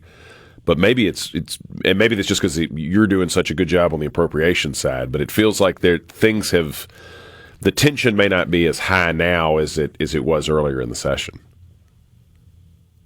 There's always some tension. Everybody's got opinions. There is tension within the chamber, with each chamber. Sometimes you have tension, within the Senate, tension within the House, and tension between parties, and tension between different segments of parties too. And that's just part of that process. Everybody wants to do what they think is best for the state or best for their area, and so sometimes that creates tough issues, tough debates that people have to deal with. Sometimes they bubble over into the media and outside, and it's very vocal. Sometimes they kind of stay back behind closed doors a little bit. And I don't mean that in any way other than sometimes people have a fight, not a literal fight, but, an argument or debate on an issue, and then they can kind of resolve it before it ever turns into something much bigger. But there's all that put together. And I think what's been good is when cooler heads can prevail in tough times, and there are tough times, but you got to have cooler heads to be able to work it all out and come up with a good product. Well, I know it is, like you said, you picked the job, but I know there's an awful lot of work between here and the end of it, and a lot of late nights up there. You sort of shifting gears a little bit from the actual day-to-day at the legislature, you're in a extraordinary position on the fundraising front. You're in year 3 of a 4-year term. Do you have a sense of what 27 brings for Briggs Hopson. I've got people on the C Spire text line promoting lots of different jobs for you beyond the Senate. Have you gotten to the point of thinking about what the future holds? Yeah, I jokingly say, is there a dog catcher position for the state of Mississippi? But no, seriously. Lucian, right now I'm just so locked in on what we're doing here in the Capitol and what we're doing with the budget, and that's my focus. I'm certainly interested in helping out and being part of the state in any way that would serve the state better. But I right now just got to be zero in on what we're doing up here. That's my primary focus. I would imagine that's taking plenty of bandwidth right now, trying to put $7 billion budget together.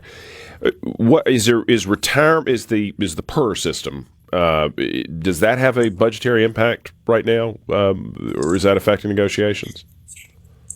There are two parts to PERS that I think are important here. One is technical changes. Last year we had a big change in the PERS system, and I think as that has had time to marinate and there have been a lot of discussions around the state and with a lot of folks here at the Capitol, I think there is some general agreement that some tweaks to that would be good. I hope we can get to that. Some would involve maybe years. Some might involve the way that the categories are handled. Then the second component is funding in and of itself. And I know there's been a little debate on how do we get the kind of money. Here's what people need to understand about PERS. Lucian, if we put $50 or $100 million, which is a big chunk of money, when you think about our overall state budget and what little margin we have, if we put $100 million even into PERS right now, it would be like a tiny drop. It might have a slight ripple, but it doesn't really affect it when you're talking about billions, 20 billion plus in unfunded liability. The biggest thing you've got to do is structurally change PERS so it works, so that the people that are the people that are working now have a retirement system when they retire. The people that are in the retirement system already, I think nothing's going to happen to their retirement. Let me be very clear about that. But I think that you want this to last forever and ever. So you got to make sure. There were decisions that were made 30, 40 years ago that were not the right decisions for PERS. And now you can look back now with and see that. Yeah, and now we're having to deal with it. That's a good way to put it. We are out of time. Chairman Hopson, thank you for taking the time to be with us this morning. I know you've got a busy day ahead of you, and appreciate you being with us.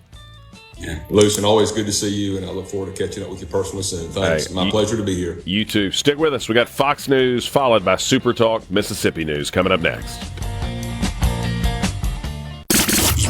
Start your day right. Good morning, America. How are you? Honestly, I have no idea. Mornings with Richard Cross on SuperTalk Mississippi.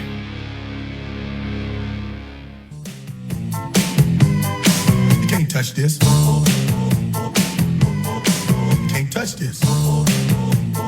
My music hits me so hard, makes me say, oh my Lord, thank you for blessing me. What am I doing? Good morning, everybody. This is Lucian Smith here on Mornings on SuperTalk Mississippi. Mornings with Richard Cross is presented by Community Bank, rooted in our community, communitybank.net. Well, we have with us on the line, fresh off the Grammy Awards, Dr. Richard Tremmel. Is it Tremmel? Is that right? Oh, we got a volume issue. I don't know if you're muted or that's on our end. We were working there a minute ago. Hold on. Get this working. It's like that. We were talking about that before. I feel like that's everybody. One of these days. It always makes things interesting. Well, it should be an interesting conversation talking a little bit about Delta State's Delta Music Institute. A group of students went out, I believe, to California, but we'll get the good doctor on here and get that conversation going just as soon as we can. Well, we are almost to the end of the legislative session. There was a good conversation with Briggs Hopson there on the state of the budget. That's always one of the biggest things that has to get worked out over the course of the session. It does get very complicated for just the reasons he said. You've got lots of good causes. I mean, there are lots of places where you'd like to see things get cut back, but you also, agencies consistently come in and say, if we had this amount of money, this would be the good work that we could do in this area. And a lot of times they're all right, but you can't build a budget just by saying, is this something that I want? You have to say, is this something I can afford? And there's a lot of it that's just not possible. Well, the fat man with a bad haircut won re-election in North Korea. He got 99.93% in that election. Obviously, that's a totally fair, unbiased, no one's going to shoot you in the head for voting for the wrong people kind of election.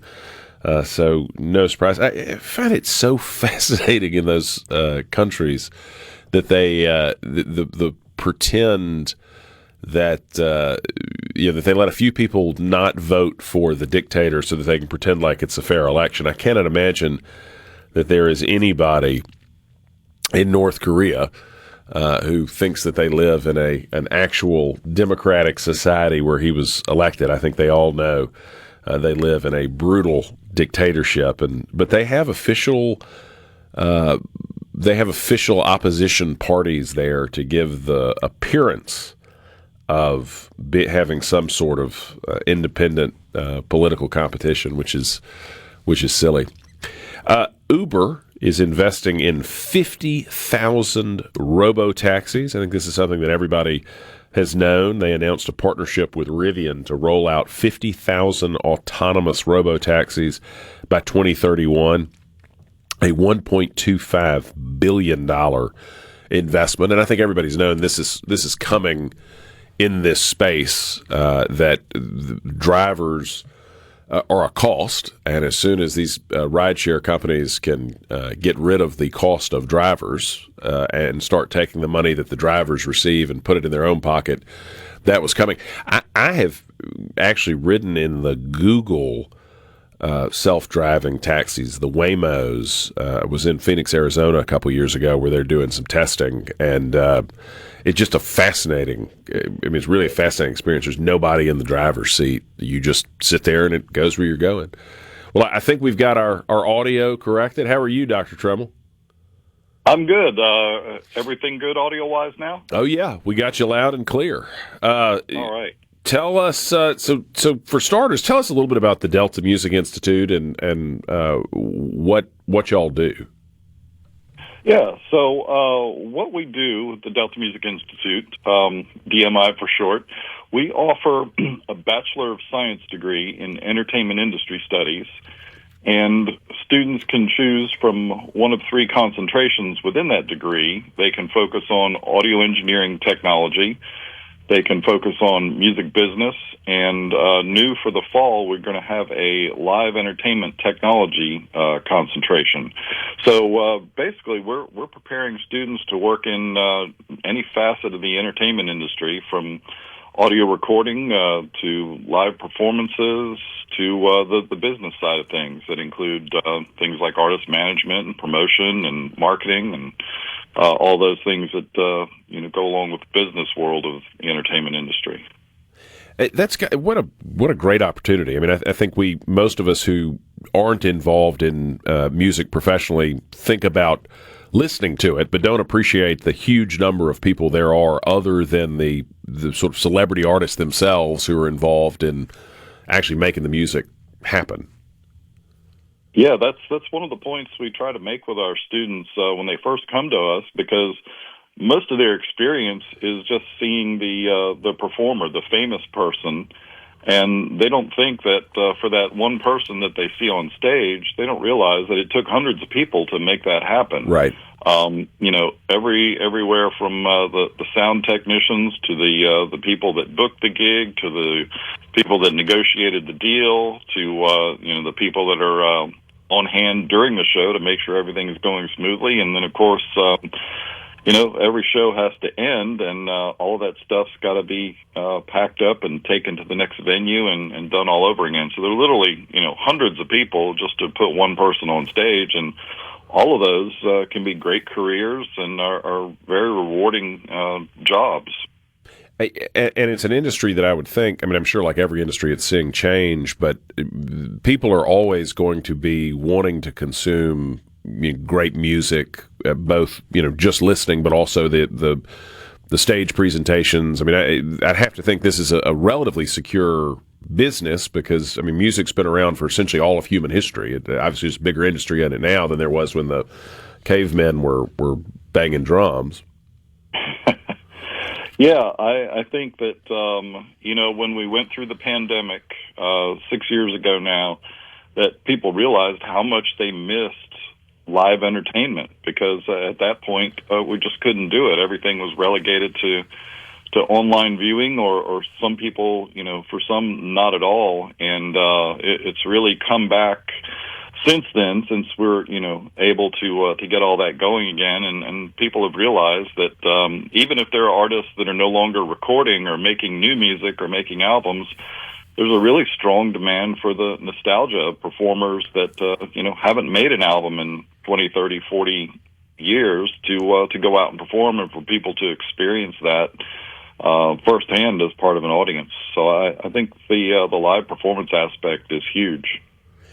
And it's interesting you talk about those sort of nostalgia, the older artists. It seems like when times are tough, there's a real appetite for old music that reminds you of when you were younger and at least in your mind, things were better, whether that's accurate or not. It seems like that those sort of tough times are when those things get particularly appealing.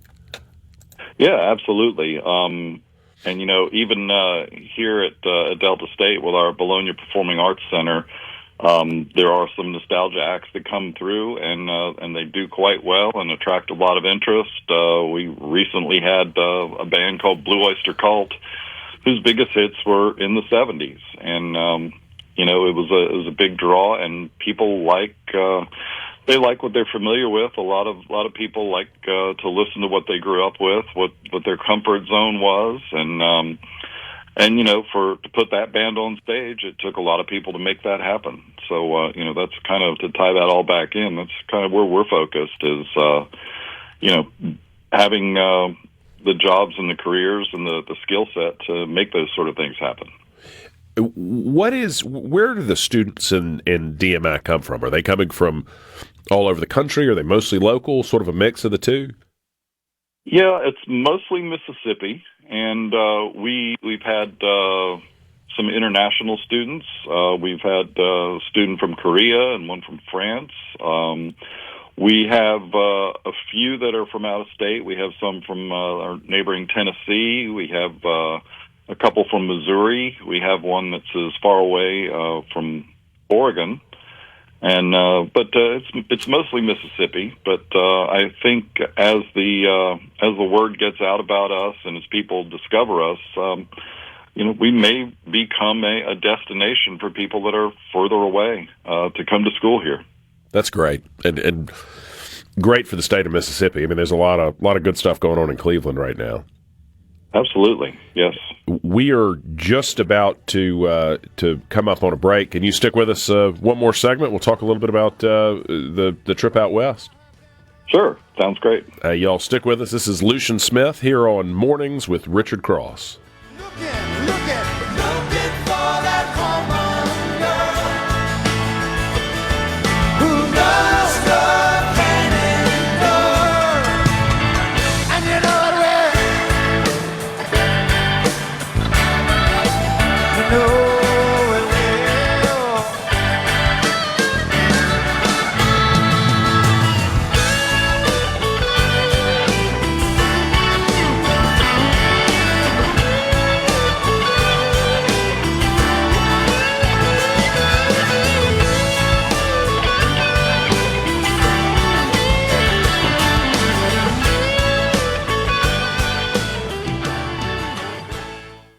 From the Venable Glass Trap. Good morning. Good morning to you there. Okay, up and at 'em. Start your day right. Mornings with Richard Cross on SuperTalk, Mississippi.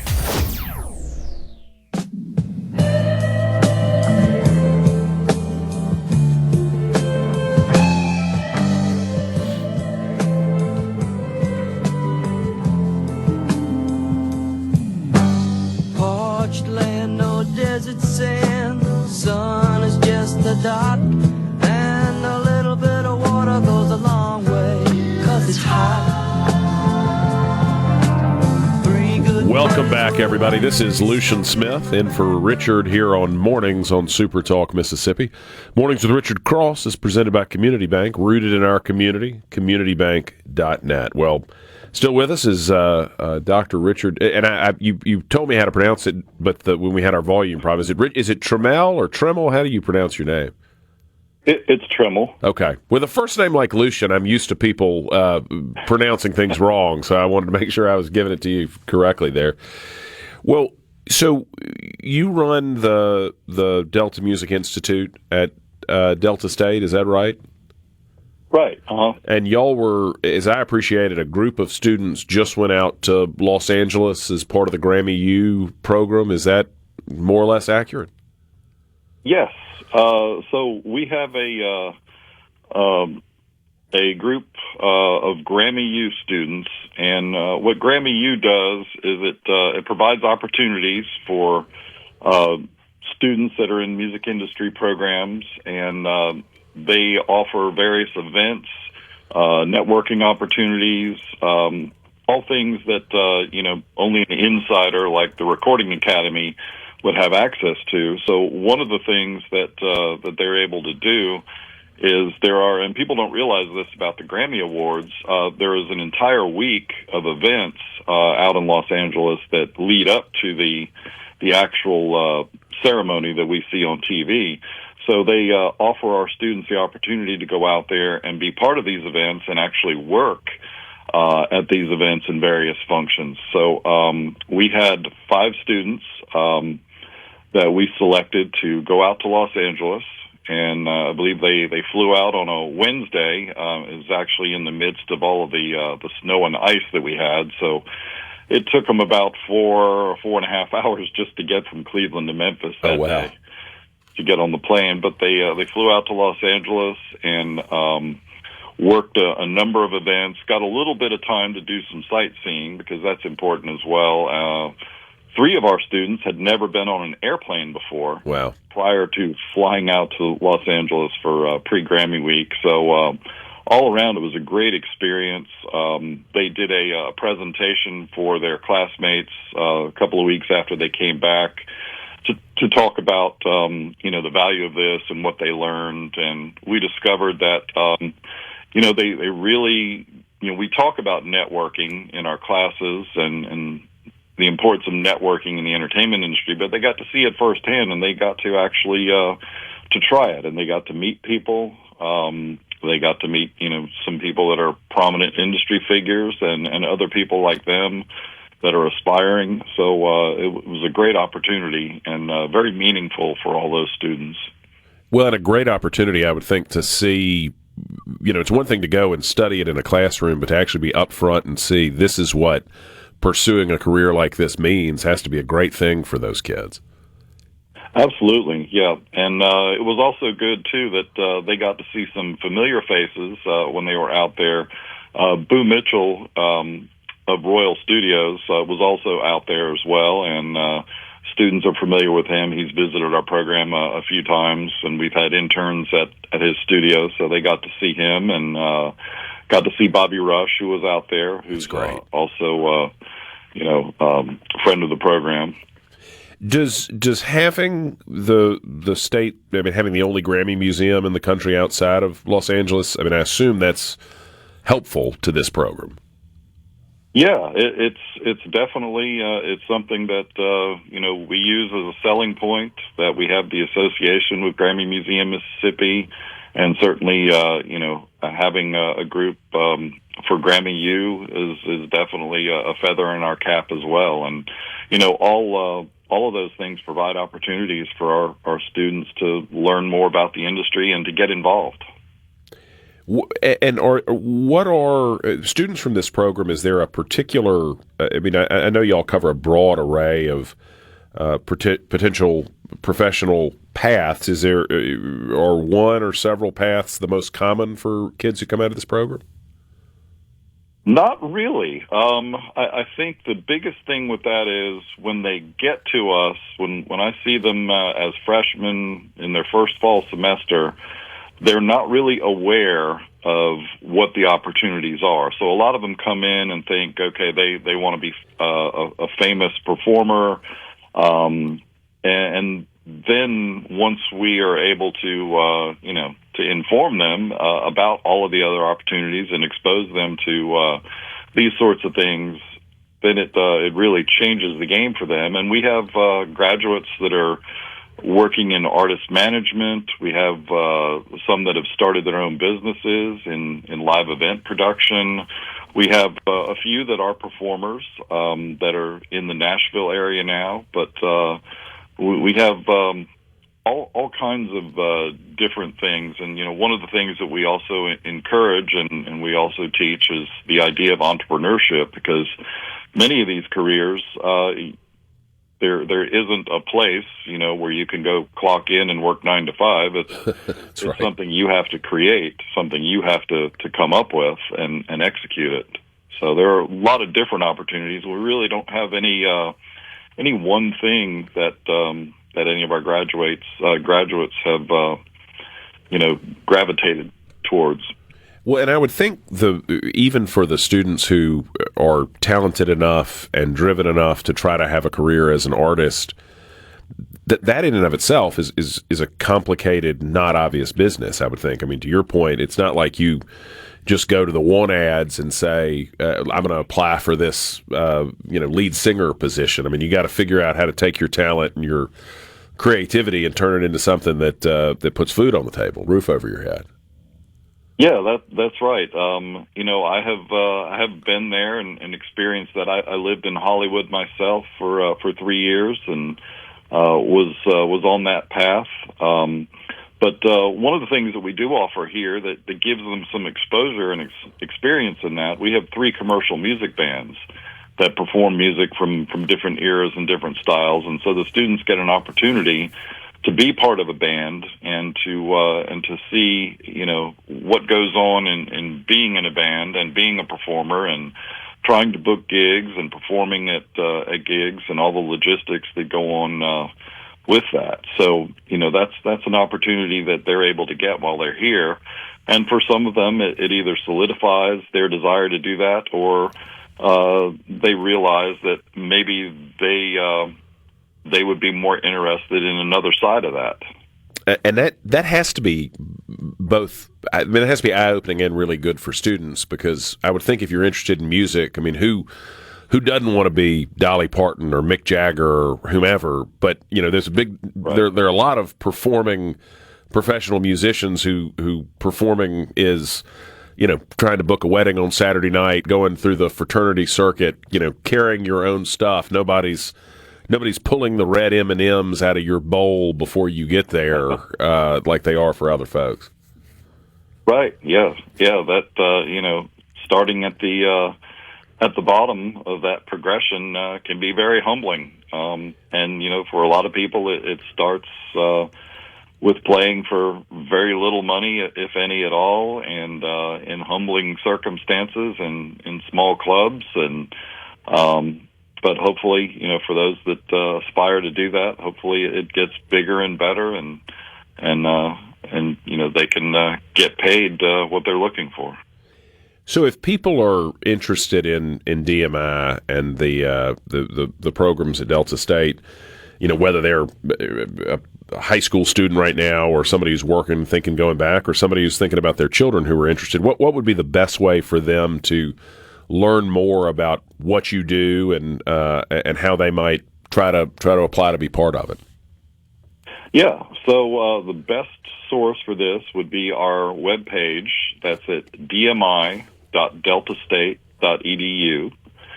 And we've got a great webpage. It's got all of our information about the different concentrations and our performing groups.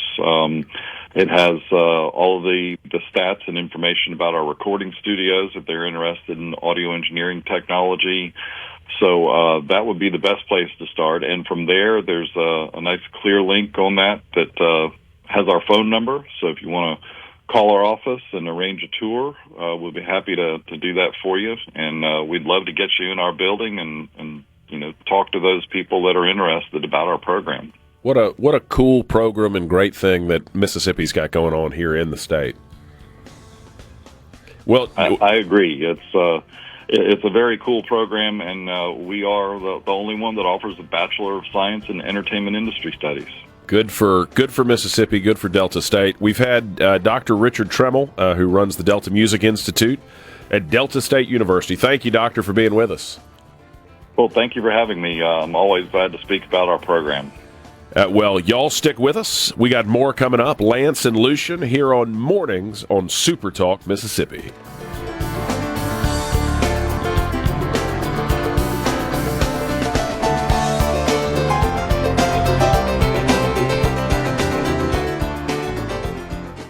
From theseabrook.com. Wake up! Rise and shine!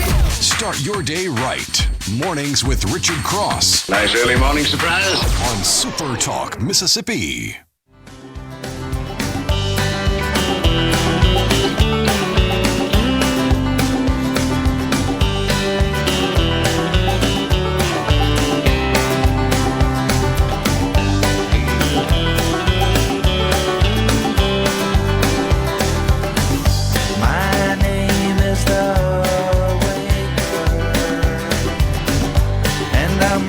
Welcome back, everybody. This is Lucian Smith here on Mornings on SuperTalk Mississippi.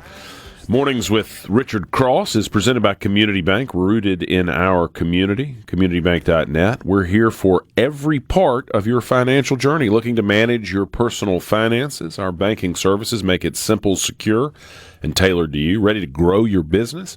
We offer expert guidance and custom solutions to help your business thrive. Dreaming of a new home? Our mortgage specialists are here to make the process seamless, all designed with you in mind. We're more than just a bank. We're your partner for life's biggest moments.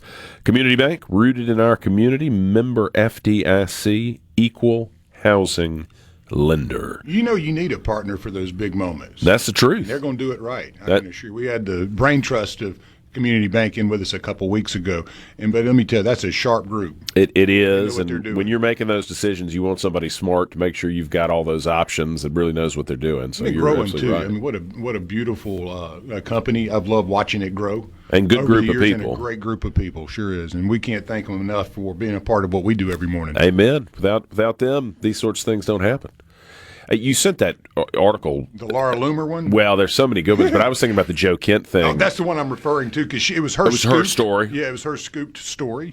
Why don't you roll with that, though? Well, I was just going to say, so Kent was, and I've forgotten his title, but he was a very senior member of the intelligence team for Trump. He leaves over the Iran war and makes a big splash of it. I mean, it's a very principled email, ostensibly a very principled thing that he's leaving because we don't need to be involved in this war.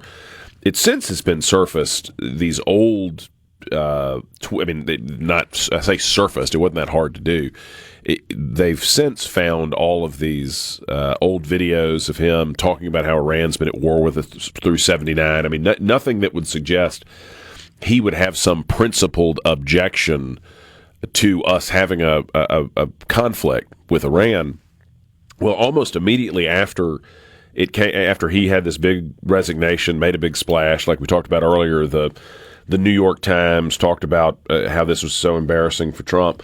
Well, it's since come out that he was under investigation and had been for several months for leaking classified information to Tucker Carlson. Or I think the assumption is that it was to Tucker Carlson, but he was under federal investigation for leaking information. So increasingly, it's looking like he knew he was probably going to be indicted, wanted to go ahead and make this big resignation and do it in a way that it was a principled thing about a decision the president had made, so that he could then, once he gets indicted, if that's what happens, once that happens, he's able to say, well, this is a political prosecution because I came out against this war that the president is prosecuting that doesn't make any sense. And even though he before was on it.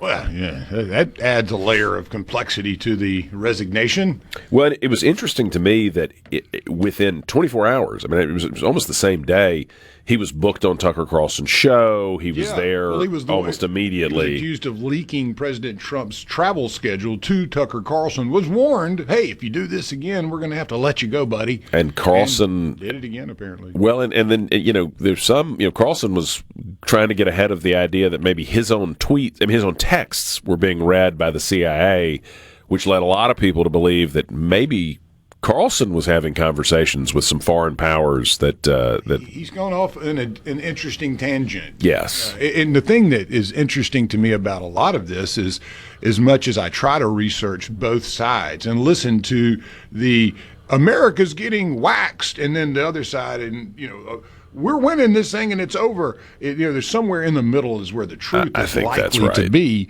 But it is interesting, as we were talking about narratives, content, information, and trying to get to the bottom of the truth. I find it very difficult to be able to do that with reputable sources, because you really just don't know what the truth is. Right. And, the Iran situation, where you got a guy like this, in a high-level position that has some conscientious objection, apparently, to what we're doing, but yet going back and reading his tweets and seeing the type of things that he's done, it'd be very hard for me to believe that he resigned because he has some moral objection to the war or the operation in Iran. Well, and I'm not suggesting. We talk about people pushing things as fact when they are their opinion.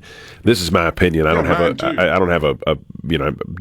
have a way of proving this, but I suspect, especially with some of these folks who've taken such a hard anti-Israeli line recently that borders on, I say borders on, sometimes it goes more than borders on anti-Semitism. I think there's money flowing from somewhere to try to encourage this narrative that somehow the president's getting led around by the nose by the Israelis. That I just have to believe there's some conversations and some cash flowing that would be surprising to people. And I wonder if we really get to the point where, and again, we talked yesterday, I don't want to see a protracted boots on the ground situation in Iran, but if we do get a more allied government over there out of this, will we get some information about, like we did after the fall of the Soviet Union, what organizations in the U.S. were getting money from Iranian organizations, which people were out there taking cash to try to push a narrative that was pro-Iran? I hope we'll find that, and that'll be exposed, and you'll have a better sense of who is trying to tell you the truth as they best understand it, and who's taking cash because it helps push the narrative of some foreign power that hates us. Well, it reminds me of sports a little bit, when you really see you can really stir the pot if you just hate the other team, right? And you're on, say, a podcast, or let's say YouTube, you're going to get so many clicks because of that stance. Yeah, that's true. And you see this on YouTube a lot with the coverage of most of your conflicts. There's going to be one outfit, Douglas McGregor, and all these folks that are just anti-America. And they just that, and it seems that there is something there. I don't know, like you just said, if there's something with money, if there's somebody getting paid. The clicks are obviously what they're looking for, and that's how they get paid. So it would be interesting to see. But on the other side, you also see somewhat of to me, a very heavy-handed on the right, where you're not getting an awful lot to really confirm or deny any of this stuff. It's just kind of the fog of war, the gray matter. And we're in the knee-deep part of it right now, it seems. And it is very difficult to distinguish, to me, on what is actually happening. It's almost like we had so much information on Russia, Ukraine, I mean, down to the line, an inch, and where you're not seeing that in this case. That's true. And just it's the different way of, I guess, to me, the way the different agencies are covering it, because, like you said, there's a lot of Americans right now, which I still don't understand how that. And you've got Iranian supporters that are Shia style, they're out there shouting "Death to America," and again, that doesn't jive up very well in a country where you have free speech supposedly, and people get to vote. Well, that is go to a job. That's one of the things that these foreign countries have figured out for years. I mean, you saw going all the way back to the Soviets, at least, it is a way of using our freedoms against us. Because if you go stand in front of the Kremlin and say death to Russia, or you go to the Tiananmen Square and say death to China, they'll run over you with a tank. That ain't gonna go well. That ain't gonna go well. But they figured out they can fund organizations over here that will work against American interests, and because of our freedoms, they're very, very difficult to stop. And you have that. I think you're seeing that as well with a lot of the anti-American Americans that are on the podcasts and YouTube. You're seeing the same thing there. There's a narrative that they're pushing as far off from maybe the actual path. It's gloom and doom, Armageddon, the world's coming to an end, and so I'm with you. It's an interesting world we live in where it's very difficult to drill down and see what's really going on. But there is a segment of the population that is absolutely rampant and livid, no doubt. That we're just getting our butts kicked out there. Well, there was a theory going back to Tucker Carlson. The one of the things that made the beginning of the Iran conflict so successful is after the initial strike, we were able to target essentially all of the Iranian leadership who was clustered in a single space together, which as a general rule, is kind of bad operational practice if you're in the middle of the war to get everybody together in a single room. And there was one of the theories, again, hadn't been proven, this is just a theory that's been circulated, was that if Carlson was talking to the Iranians, they kept letting Carlson come to the White House. The CIA, by Carlson's own admission, seems to have been looking at what he was saying, that the White House may have fed him disinformation, which he then fed over there. And so they said, no, we've talked to Tucker. Let's all get together at the Golden Corral and talk about things. And then all of a sudden, boom. Palantir had that one figured out. Yeah. Again, just a theory. It may not be true, but it certainly explains something. Y'all stick with us. This is Lucian Smith here with Lance. We'll be coming right back on Mornings for some final thoughts.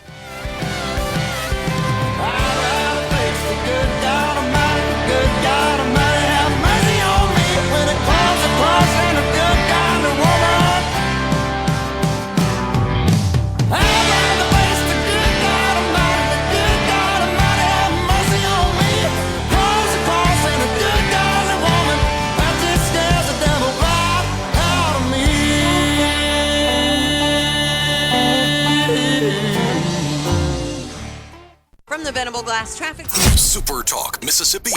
Ladies and gentlemen, here we go. Now back to Mornings with Richard Cross. Now that's entertainment. And I don't feel nothing at all. And you can't feel nothing small. Honey, I love you. That's all she wrote.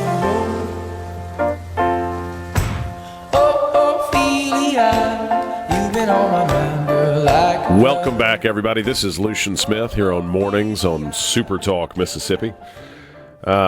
Is that old now? I mean, that feels like recent music, but the Lumineers are like 20 years old, that's right? A long time ago, man. Yeah.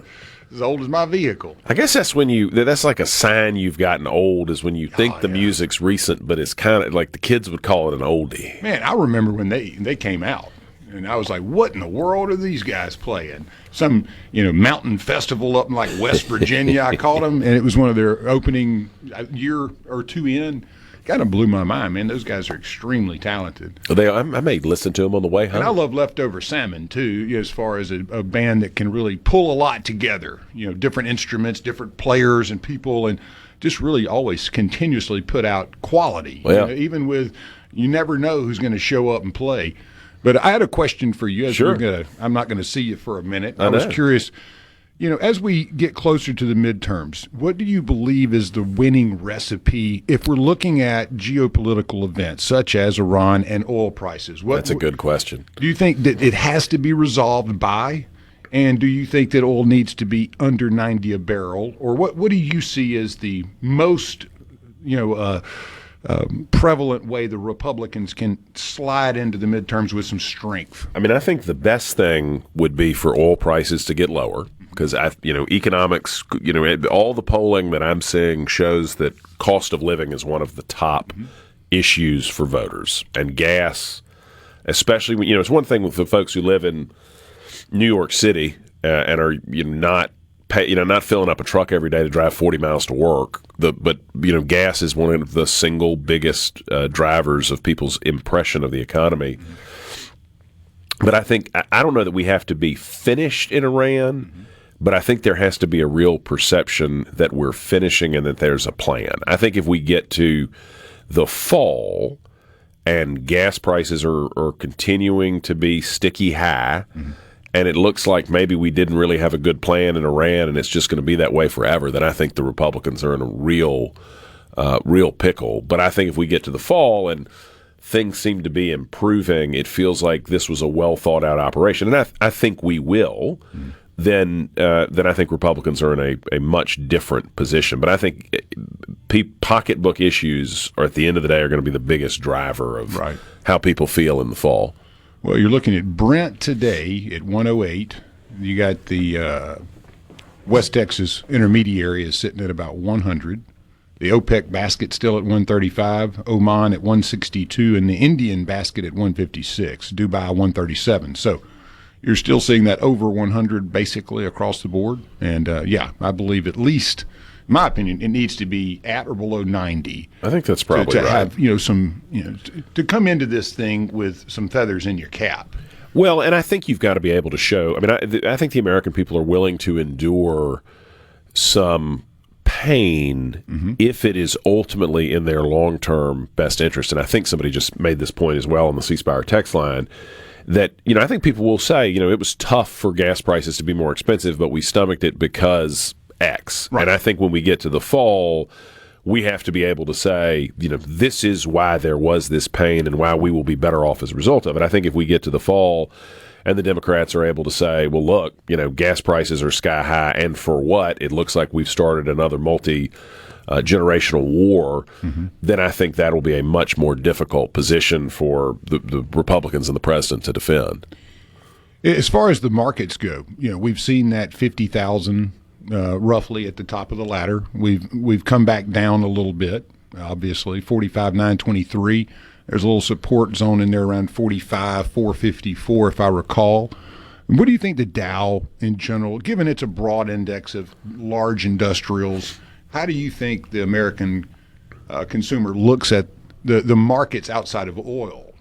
Oh, I mean, I think most people are very conscious of where their retirement accounts are, and I think most people enjoyed looking at their retirement accounts in 25 a lot and are enjoying it less in 26. And I do think that has a direct effect on how people feel moving into the midterm elections too. I mean, I think absent a real crash, I don't think that's as big of a driver as gas prices, but I think, again, if the stock market's higher in October, I'll feel better about our chances in November. Yeah. And that was kind of where I was going. Does it need to clip back over that 50 or hovering around it, showing some strength and support rather than, as you said, selling off? Yeah, so I oil, think Iran, the markets, those things need to kind of line up, right? I think that's right, and all of which influence the overall perception of the economy, which I think will be the big driver in the midterms. Well, you did a fantastic job, buddy. My friend, it's always good to be with you. It amazes me how quickly 3 hours it just flies by when you've got such a good companion and such great listeners. Well, you tell our budding sports broadcaster Liam that we missed him and we love him and look forward to seeing him next time. I will get him on. He would love to be here talking about the tournament, but he had to get to school early for safety patrol this morning. Y'all, thanks for being with us. Thanks for starting your day the best way. Have a wonderful day and a wonderful weekend. And coming up next, we got Fox News followed by SuperTalk Mississippi News.